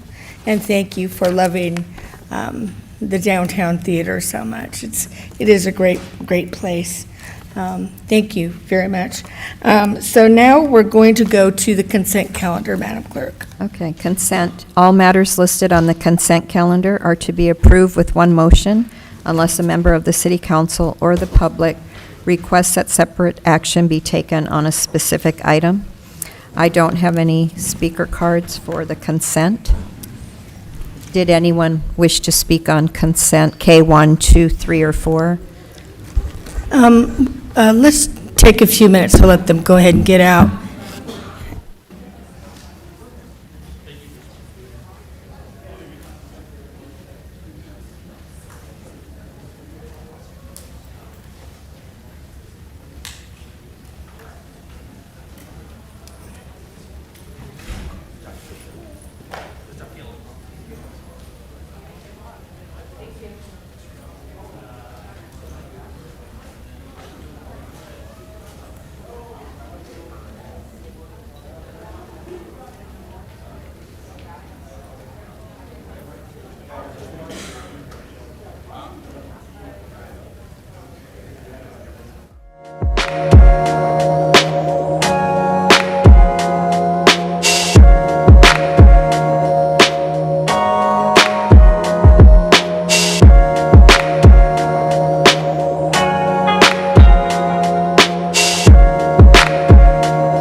Do a roll call vote, please. Yes. Councilmember Carr? Yes. Councilmember Panduro? Yes. Councilmember Sandhu? Yes. Councilmember Tonneson? Aye. Councilmember Williams? Yes. And Mayor Moy. Yes. And that motion passed 6-0 with Vice Mayor Bertani absent. Okay. Now we're going to go ahead and move to public hearings, please. Public hearing, L1, Resolution 2025-212, approving an addendum to the Villages at Fairfield Environmental Impact Review and approving a general plan amendment to Parkside and Ordinance 2025-12, Parkside Zone Change. Just keep signing out. It's on Resolution 2020. Find it. Sorry, I'm just waiting for the door to Yes. close. Thank you, Madam Clerk. Okay. Resolution 2025-212, approving an addendum, ER 2025-0024, to the Villages at Fairfield Environmental Impact Report, SCH 2004-032064, and approving a general plan amendment, GPA 2025-002, to redesignation the Parkside Project site, a vacant 7.99-acre site located east of Passion Lane, south of Gulf Drive, and north of the Linear Park Trail, assessor's parcel number 0170-010-052, from public facilities to residential medium density, and ordinance 2025-12, amending Chapter 25, Article 1, Section 25.12.3 of the Fairfield City Code, also known as the City of Fairfield zoning map, to rezone the Parkside site, a vacant 7.99-acre site located east of Passion Lane, south of Gulf Drive, and north of the Linear Park Trail, assessor's parcel number 0170-010-052, from public facilities to residential medium, and our presenter is Dave Zellers, our Director of Community and Economic Development.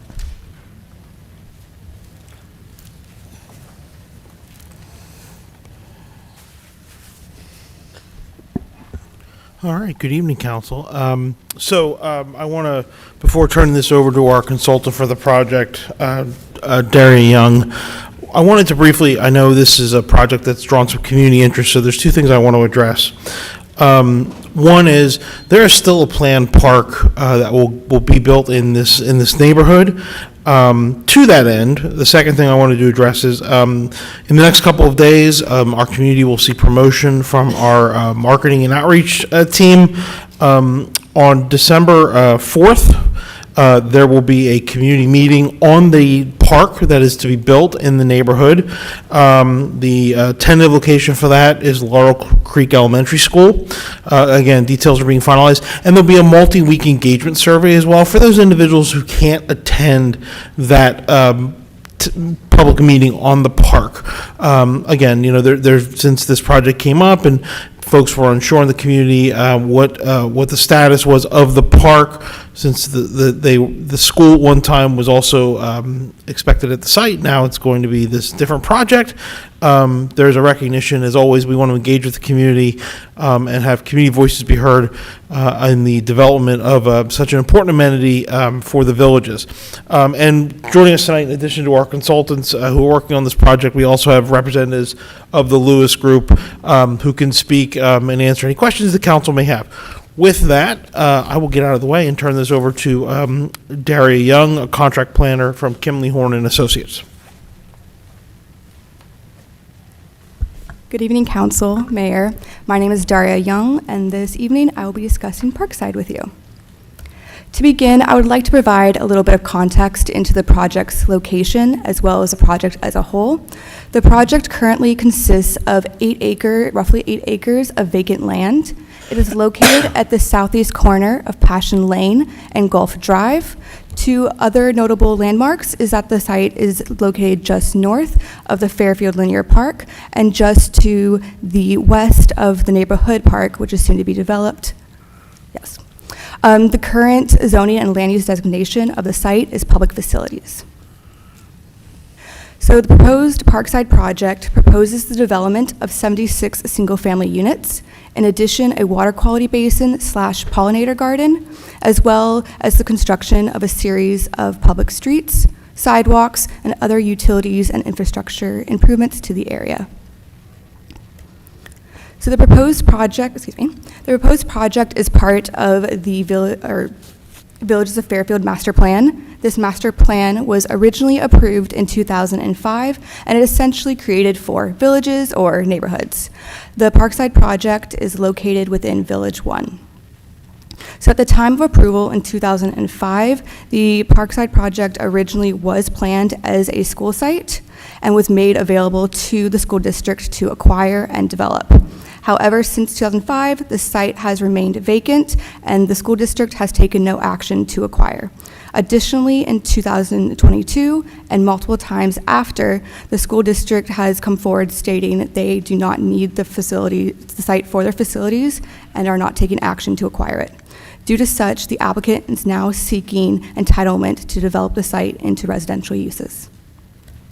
This evening, we are asking the council to take action on and make a decision on the following items: a general plan amendment, a zone change, environmental review, Tonight's meeting follows that of a October 8th Planning Commission meeting.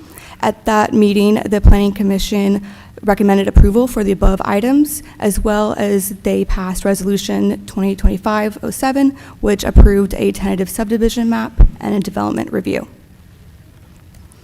Moving into the entitlements, the applicant is seeking an addendum to the existing environmental impact report, also known as an EIR. This was first certified in 2005, the same time as the master plan. The site, at the time, the site was evaluated as a school site. However, the site has undergone a series of studies and surveys, and it was found that even with the 76 single-family unit development, no significant environmental impacts were found.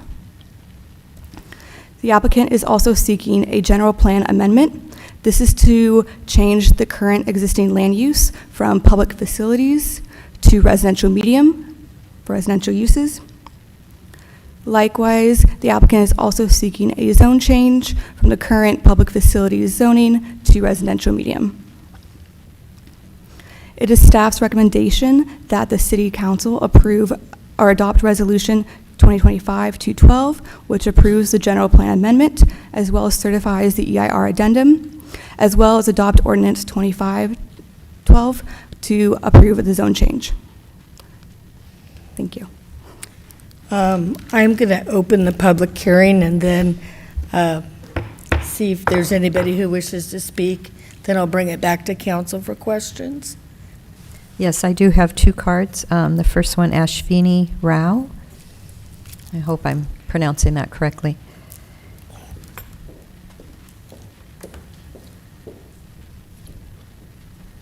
Hello, everyone. Good Hi. evening. Hi, first time here, so apologies if I'm, talking about something in a different type of way. But I wanted to share a couple thoughts. I want you guys to take away a couple things. One is Laurel Creek, which is the elementary school that we're zoned for in that area, as I'm a resident of the area, is the third largest elementary school in FSS USD. And it's currently has about 600 students in it. And my understanding is that it's over capacity and kids are in those portable rooms. If you look at some of the research that's out there, it suggests that students in schools over 400 students start to have declining outcomes. So if you think about it being a big school and that we're adding more students to it, it's something I think we should be considering and evaluating, and something that you should talk to FSUSD about why they're deciding not to have a school there. Not only does it impact performance outcomes, but it impacts behavioral outcomes and attendance, which are all priorities for FSUSD. So that's the first thing I want you to think about. The second is, yes, there's only 2 of us here today, but there was a petition that was sent out online for the folks who lived in that community. And we currently have 380 people who've signed this petition. And to give you a sense, the entire village's community has 2,000 homes, but the area that this person went around and literally handed out flyers is about 1,000 homes. So if you think about the number of people who are upset about this, is about 40% of the people. We're all people who have young kids, and right now is bedtime, so that's probably why, one of the main reasons a lot of people are not here today, right? But I have a great spouse, I was able to make it out, and I wanted to come and kind of voice that concern. And so this is the second point, is that people are upset about this, and they were promised this by the sales folks, the city website. It was everywhere that there was going to be a school, and we bought this home thinking, hey, there's going to be a school here in our community. And it's not only about the school, but it's about the community space. And so in this community, it doesn't feel like a community. It feels like a bunch of homes that are just out there. It's like a house farm. Your time is up. I'm sorry. Okay, thank you so much. And I just, I'm excited that they're doing a survey to understand the park requirements, because that is something else that is quite lacking. But the school is the most highest Thank you for coming. Thank you. The next person is Prabhujot Singh. I'm sorry if I'm saying it. Could you correct me, please? It's fine. It's Prabhujot Singh. Hello, Okay. Mayor. Thank Hi, you. council members. Nice to see you all. So, like my neighbor Ashwini mentioned, so we were promised when we got the homes, it was advertised very widely, you guys going to have a school here and a park here. So it feels like we were cheated right now, because after 6 years, we're waiting for it now, and there's not gonna be a park or school. Just, I think, 4 days before the planning committee, we were made aware that there will be a park at least. So that alleviated some of our concerns. We were okay, and in the planning meeting, it was also communicated to us that, yes, the developer, they reached out to the school board, but I think basically school board dropped the ball. They were supposed to build the school, but they came up with the excuses, and thank you, Manveer, for connecting with the school board. The answer that we received, they were not satisfactory, and the survey that they did was not really satisfactory. To end this call, I know I don't have much time. I can talk on this for a long time. Basic things that we want from city now, since this project is going away, going with it, although majority of us signed the petition to not go ahead with this. We want city to relook at the taxes. We are paying really high taxes in the area, comparable to an area where there are new police stations are being built, new parks are being developed, and charter schools are being built at like Lathrop area, something like that's where these taxes being charged. But in our area, these taxes are too high. And David, I think you have my email on that, so if you guys can please help us with that. And secondly, please make sure this park happens.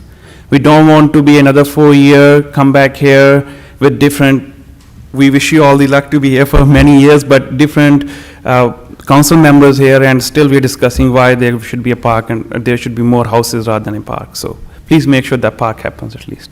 Thank you, guys. Thank you for coming. Did anyone else wish to speak on this item? There are no hands raised online. Mayor. All right. I'm going to go ahead then and close the public hearing and bring it back for questions or comments. I'll say one thing, Madam Mayor. It's like a big feeling of deja vu.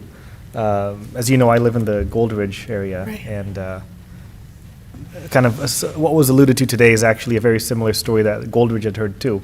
There were about 20 acres there zoned, about 10 acres were a park, and then there were about another 10 acres left empty for the Travis School District to do something with. The Travis School District ended up buying the land and then just ended up sitting on it. And when I was on the school board at Travis, who doesn't want to campaign and want to build a new school? I mean, we need them. I think, as the public comment alluded to, there is a big gap in between the amount of schools we have and the amount of students we have and the lack of new schools being built.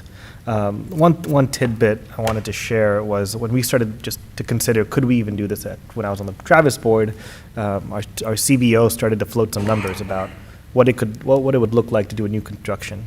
These numbers might be off by now, but it might give a general some idea of what this could look like.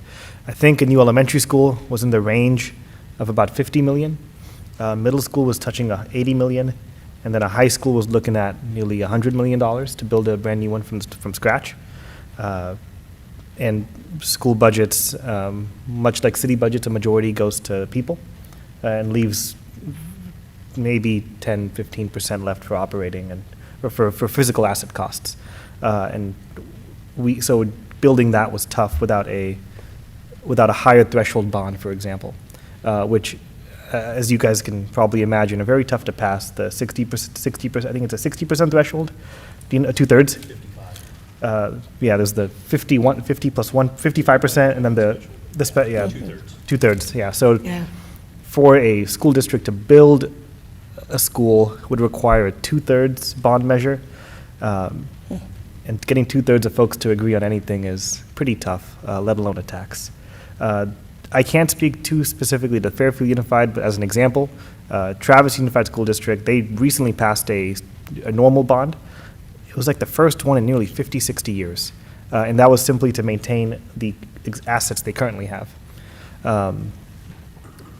One thing I'd like to ask staff, if they know, did any charter school or private school ever reach out to the developer about possibly looking at this land, or? Not to staff's knowledge, no. Yeah. So I significantly empathize with the current predicament because a lot of folks, even in District 6, have already gone through this once. just a few minutes away. It's unfortunate, but can't control who says what and during the sales process, you know. It is unfortunate. So, yeah. Thank you both for coming. I know we've spoken, and I thank you for coming as well. I don't know if we'll be able to avoid moving forward with this project, just given the circumstances. But in the event it was approved, it's not being done in a, say, a happy way per se. It's really kind of what's left on the table. And to change the current outlook on education in California and in America would require significant, in my opinion, significant readjustment in state values and maybe even national. So it's not a cause that I have given up per se, but from the council's perspective, we can't build a school, and if the school district won't do it, our hands are kind of tied. To the extent, theoretically, we could just leave it empty. We've kind of seen how that played out in the Goldridge neighborhood. It's been empty for the past 20 plus years, and they're now looking to offload it from the school district's perspective, and even that process takes years. So unless you guys wanted dead grass, which I think you probably don't, this might be the next best option. But I do thank you for the work that you've done on this issue, because it is important. And hopefully going forward, maybe as a city council, we can maybe keep tabs on what realtors are selling to the community, just to make sure they're not maybe overpromising to the degree that we can. Thank you. Thank you. Councilman Tonneson? So, those were very good comments, Manveer. What are the plans? What's the? I don't know who this would be for. What is the plans for, like, shopping centers out there, or anything in the future that I know we've talked about it, Rob, but anything in the near future that has been looked at, or? I'll put her on the hot seat. No, that's what I'm here for. Yeah, it's a continuing conversation with the folks at Lewis. As they've come to you about Lago Vista, that will increase the number of rooftops. Now this project, and then the other projects they're lining up, really from where they are, where we're at here today, all the way across to Peabody, in their plan. And actually, I think, let me go back a couple slides, maybe. I think there's a good, yes, here we go. There's a very good village overall build out here as envisioned. This, where my mouse is, you can't really see the mouse on that screen, can you? Where there's a big pink square in the top right-hand corner. That has been identified for commercial development. So that is the opportunity there. And I know they have gone to ICSC, I think the Vegas conference actually most recently, which is a major retail conference, to begin, the process that you go through of drawing interest to that site. As they are now, we are working with them. This is the second entitlement this calendar year. They're about to submit for a piece of that Village 3 area called Castle Hills in the next several weeks, and then the plan for next year, working with Kimley Horn, is to continue those other things as we also talk about the development agreement and updating So that. it's on as your well. radar. Yeah. So, but I want We're you not going to have a food desert for. No, I mean, this is something, again, it's not just how many rooftops, obviously, what will the people who live there, what will those individuals be like, and that'll help them as they shape out the market for homes and apartments and other things they may build out there. And yeah, so we're excited about it, though, I can tell you that. And then keeping on that slide, the ingress egress, is it one way in, one way out? Where's that at, Councilman? Keep it On the red star? Is that where we're? Oh, yeah, here, we'll find a better one there. Yeah, there we are. So zoomed in a little bit more. Looks like two exits. Okay. Portland and Yeah. Linear.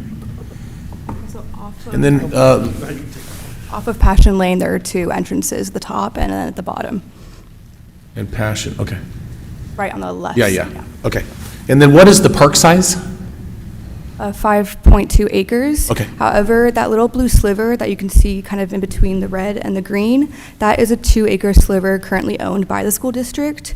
There are talks to potentially the city to obtain that to expand the park. I mean, I can't predict the future, but that is potential expansion for the park, which would make it about 7 acres. So. We're waiting for some additional information from the school district on that. They're going to get us an updated appraisal, and then we're going to go back to them. And I believe about two months ago, we came to you in closed session with an item related to that, you may recall, and so we'll be able to follow up on that. The timeline the school gave us was 4 to 6 weeks. So with the holidays, let's be real and say probably January of next year. Okay, all right, thank you, very good presentation. One quick follow-up. When do you Hold on a minute. Oh, sorry. Councilwoman Oh, my bad. Panduro.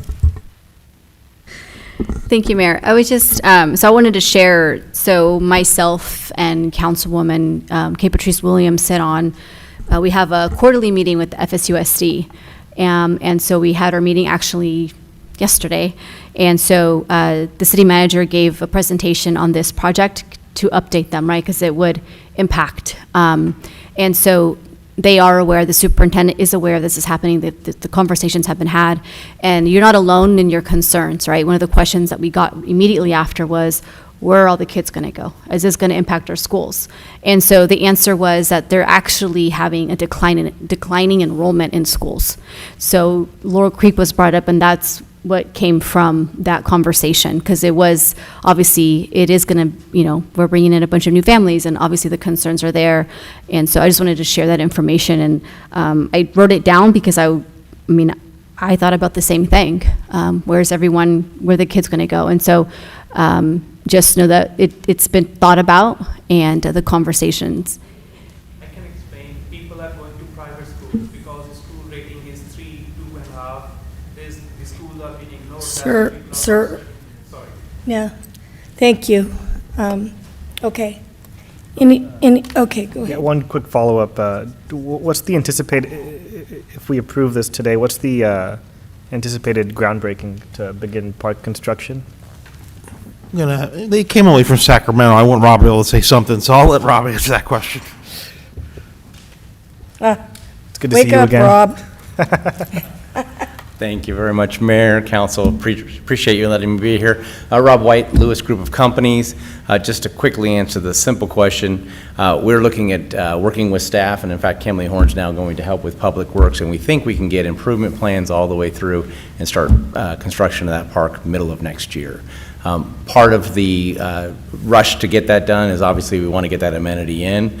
Number two, we are committed to, with city staff, holding that public meeting where we can actually go through the list of what are the objects. Something that was not said in the presentation, but I think it bears repeating here, was brought up at Planning Commission. We have committed through an agreement with the city manager to boost the level of funding for this park. So there's an additional $1 million of Lewis money going into this park. So typically the city pays for park amenities. It's about $1.8 million. We're going to round that up to 3.2. So that's the budget we're working with. Right now, the park as planned is 4.5, so we need to right-size that park. But we're committed to make this a really good park, a gem to the community, and we want to get busy and get it done as well. Thank you, Council Member. Thank you. Thank you. Any other comments? Nothing else. I wanted to add as well that I've looked at the numbers in the Fairfield Susan School District, and the truth is, yes, people are going to private schools, but also people are not having babies. The population is dropping severely, and I believe that the Fairfield Susan School District will begin closing schools because there's not enough kids to fill them. So there's that. So I am going to entertain a motion then. Manveer? So moved. Just to be clear, Madam Mayor, this is a Yes. motion both for Resolution 2025-212 and Ordinance 2025-12. And in the ordinance, the motion would be to waive full reading and introduce the ordinance. I'll second that. Do you need me to adjust my motion or amend it? No. Just Okay. say that sounds good. Oh, I'm Okay. sorry, did Manveer, Yes. did you make the motion? Okay. Yes. And I'll who sec- second. Okay, and I'll take roll call since. Yes, please. Councilmember Carr? Aye. Councilmember Pendero? Yes. Councilmember Santu? Aye. Councilmember Tonneson? Aye. Councilmember Williams? Aye. And Mayor Moy? Yes, thank Okay, so you. that passed 6-0 with Vice Mayor absent. Thank you.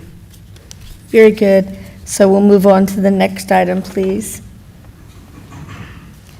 Yes, item L2, Resolution 2025-217, approving and establishing water rates effective January 1st, 2026, and January 1st, 2027, January 1st, 2028, January 1st, 2029, and January 1st, 2030. Conduct public hearing and majority protests relating to proposed increases and modifications to the city's water rates in accordance with Article 8D of the California Constitution and the Proposition 218 Omnibus Implementation Act and Resolution 2025-217 approving and establishing water rates effective January 1st, 2026, and each year following through January 1st, 2030. And our presenter is Michael Heather, Assistant Public Works Director, Utilities. Thank you. Good evening, Madam Mayor, council members. Mr. Handlers, Vice President of Bartle Wells, is also joining us tonight. He will be co-presenting a portion of this item with me tonight.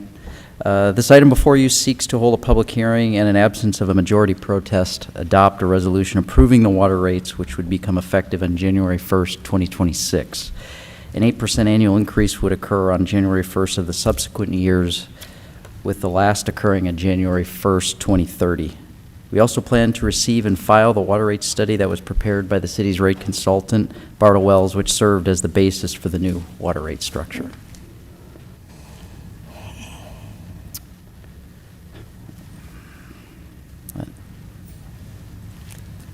Okay.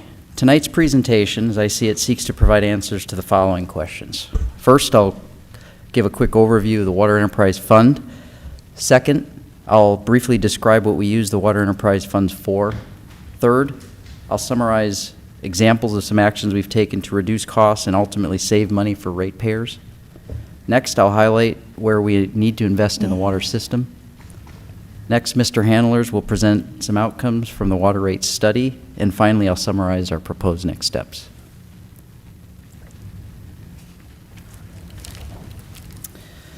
So commonly, folks, when they're talking about budgets, they're usually referring to the general fund. However, Fairfield Municipal Utility is part of the business-like operation, and financially is contained within an enterprise fund, which is similar to others the city has. The Water Enterprise Fund is separate and apart from the city's general fund, and as such, income for the Water Enterprise Fund primarily comes from water sold to customers, which must cover all expenses for utility activities. Enterprise funds are intended to be self-sufficient, meaning that the money we collect must cover the expenses of owning and operating the system.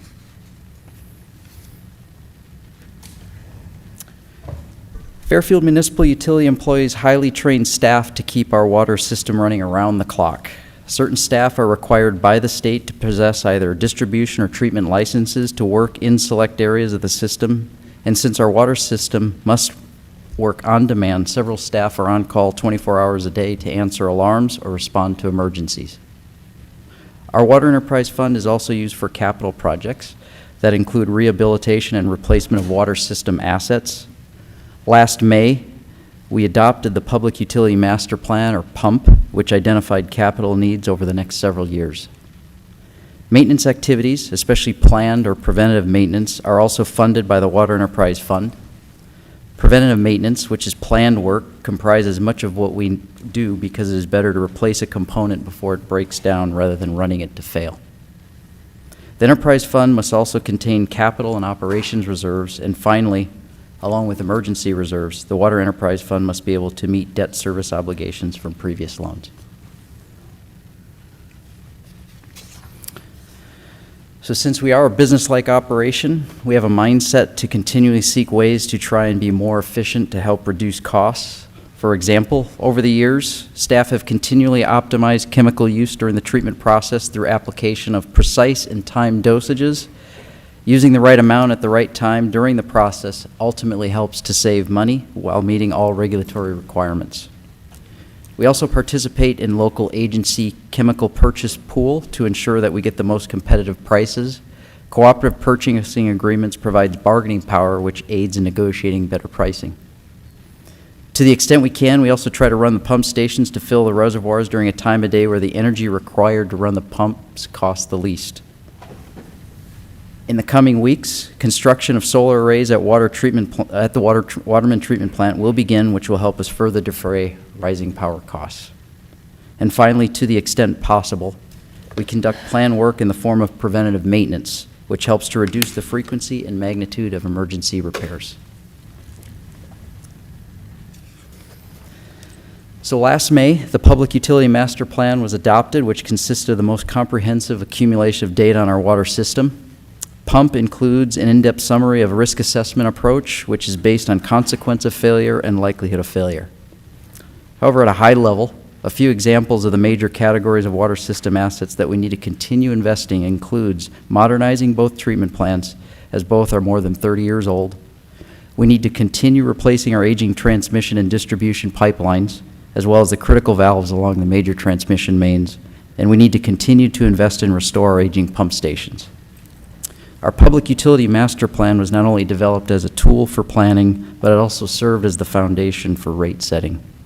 The financial analysis, which is based on the master plan, is meant to ensure that our water rate setting process is data-driven, justifiable, fair, and sustainable. So Mr. Handlers from Bartle Wells is joining us today, and before we adopt the findings, he is going to briefly summarize some of the outcomes of the rate study and financial analysis. Mr. Handlers is the principal and vice president of Bartle Wells, and he has been working with us from the beginning as we started the Public Utility Master Plan. With that, it's Alex. Thanks. Thank you. Thank you. Nice to see folks again. We're not going to go through this whole thing in detail like we did a number of months ago. This is more like a really quick refresher. It's good, because I'd cut you off. Yeah. Go ahead. If you have detailed questions, we're happy to answer them.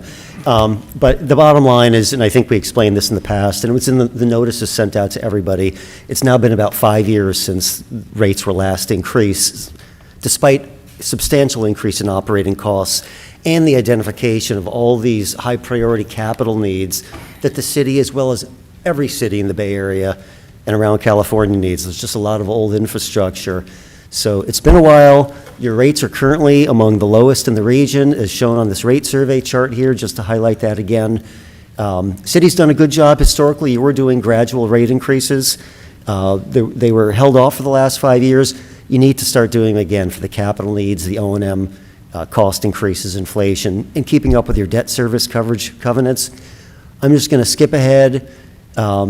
We developed financial projections. We looked at a few different scenarios, including rate increases to fully fund the capital program identified in the Pump Master Plan on time and on schedule. And we looked at a couple of reduced rate scenarios. And what's being recommended is the minimum rate increases, the lowest scenario here, balancing the need to take steps in the right direction with the reality of trying to minimize the impact on customers and reflect what the city believes it can actually get accomplished with a capital program. This chart sort of summarizes the historical rate increases, gradual increases for a number of years, then you're going about 5 years with no rate increases. Then these 8% proposed rate increases, we know 8% is higher than what's been done in the past, but this just puts it in context. It's 8% now because it's been 0% over the last 5 years. And you look at it longer term, these rate increases will get you to a place where it's about 4.37% higher per year had you continued on that escalation path. There's also some, multitude of, cleanup to the rate structure, making sure you're billing everyone consistently and fairly. And that's all reflected in these rates. I won't even go over them. They're in all the notices that were sent out to every ratepayer, property owner out there. It's in the report, in the staff report as well. And the other thing we wanted to remind folks of is this city does offer a low-income senior disabled water refund. It's a nice discount for the folks who can least afford to be paying any rate increases or water rates. And so that's also proposed to increase at 8% per year with these rate increases. So if these rates are adopted the first year, there's going to be the rate structure modifications and the 8%. So different folks may be impacted a little differently depending on what their customer type is, how much water they use, what their meter size is. But then it would be across-the-board rate increases for each of the subsequent 4 years. For the process, you have to open and close a public hearing. At the end of this, you have to tally up the written protests that have been submitted, and assuming they're not more than 50% of all the affected parcels out there, council would have the ability to consider the resolution to set rates for the next 5 years. And if adopted, again, the first rate increase would be this January 1st, 2026, and each January 1st thereafter. And that concludes the summary. If you have any more detailed questions, happy to answer. So I'm going to open up the public hearing first.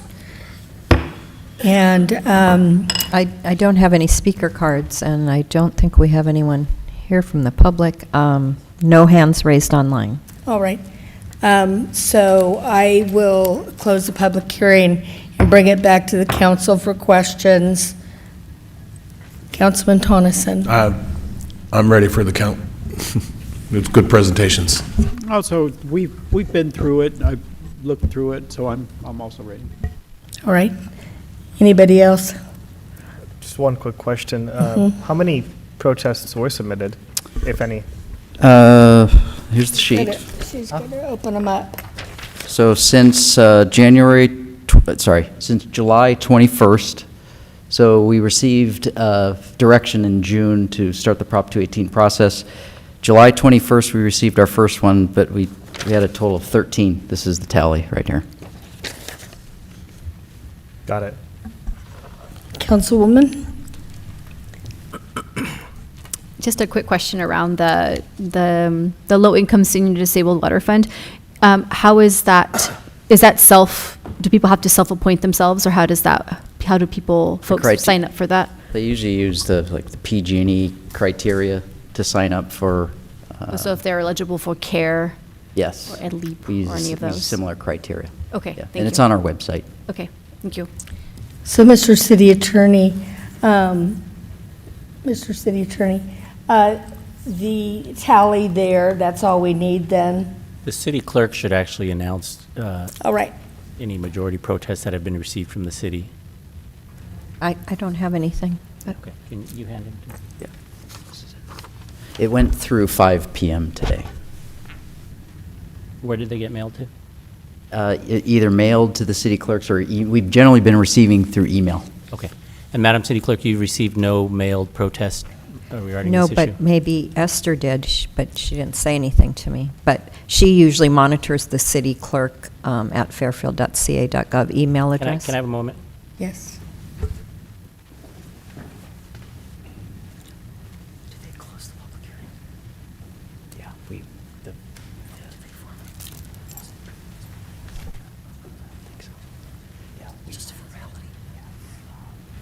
So I'll just say no, I'm not aware of any that we've received, any protests. Okay, so the city clerk, you can confirm you've received no mailed protest ballots? That I'm aware of, yes. Okay. And I'm looking at a list from Mr. Heathers, which is 13 email protests. And how many residents are affected by this? Well, we sent notices out to tens of thousands of people. Okay. Every service connection. Do you know how many total people are affected by this rate increase? Oh, how many parcels? Yes. Oh, yeah. We could get a count. I don't mean, know how many were mailed, yeah. It was on the order of tens of thousands. Okay, so Prop more than 218 notices. 30,000? Oh, yeah. Okay, so 13 protests would not establish a majority protest.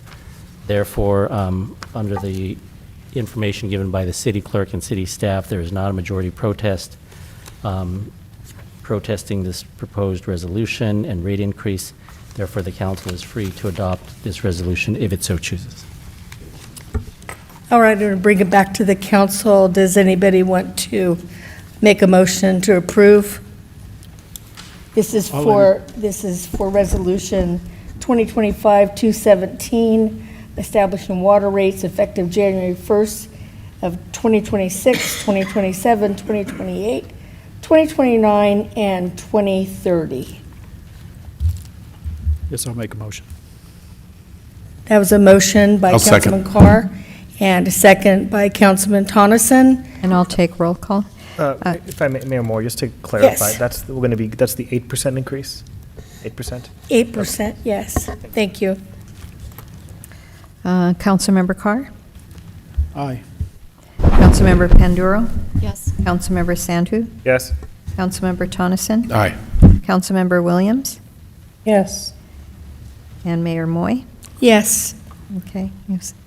The motion carries 6-0. Thank you. All right, before we leave, as I announced earlier, we are closing this meeting in honor of our fire engineer, Chris Bell, and also Sharon Tonneson. And so I'll say a couple of things about Chris Bell that I got off of from the firefighters' Facebook page.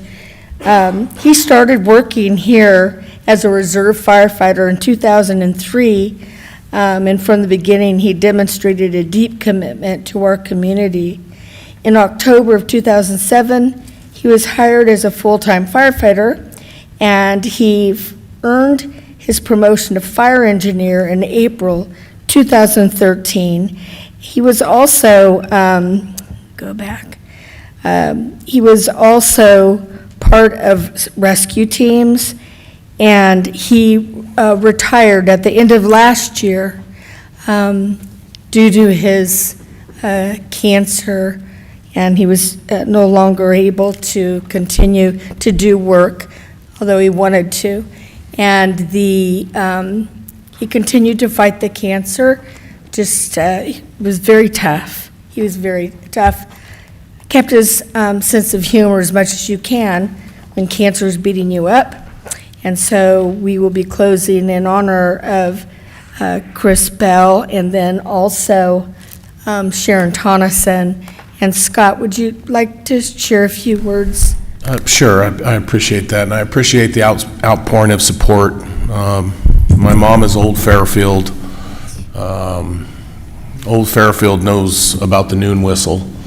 Yes. And she blew that from fire control. But she lived a long and wonderful life, and she's going to be missed. So thank you.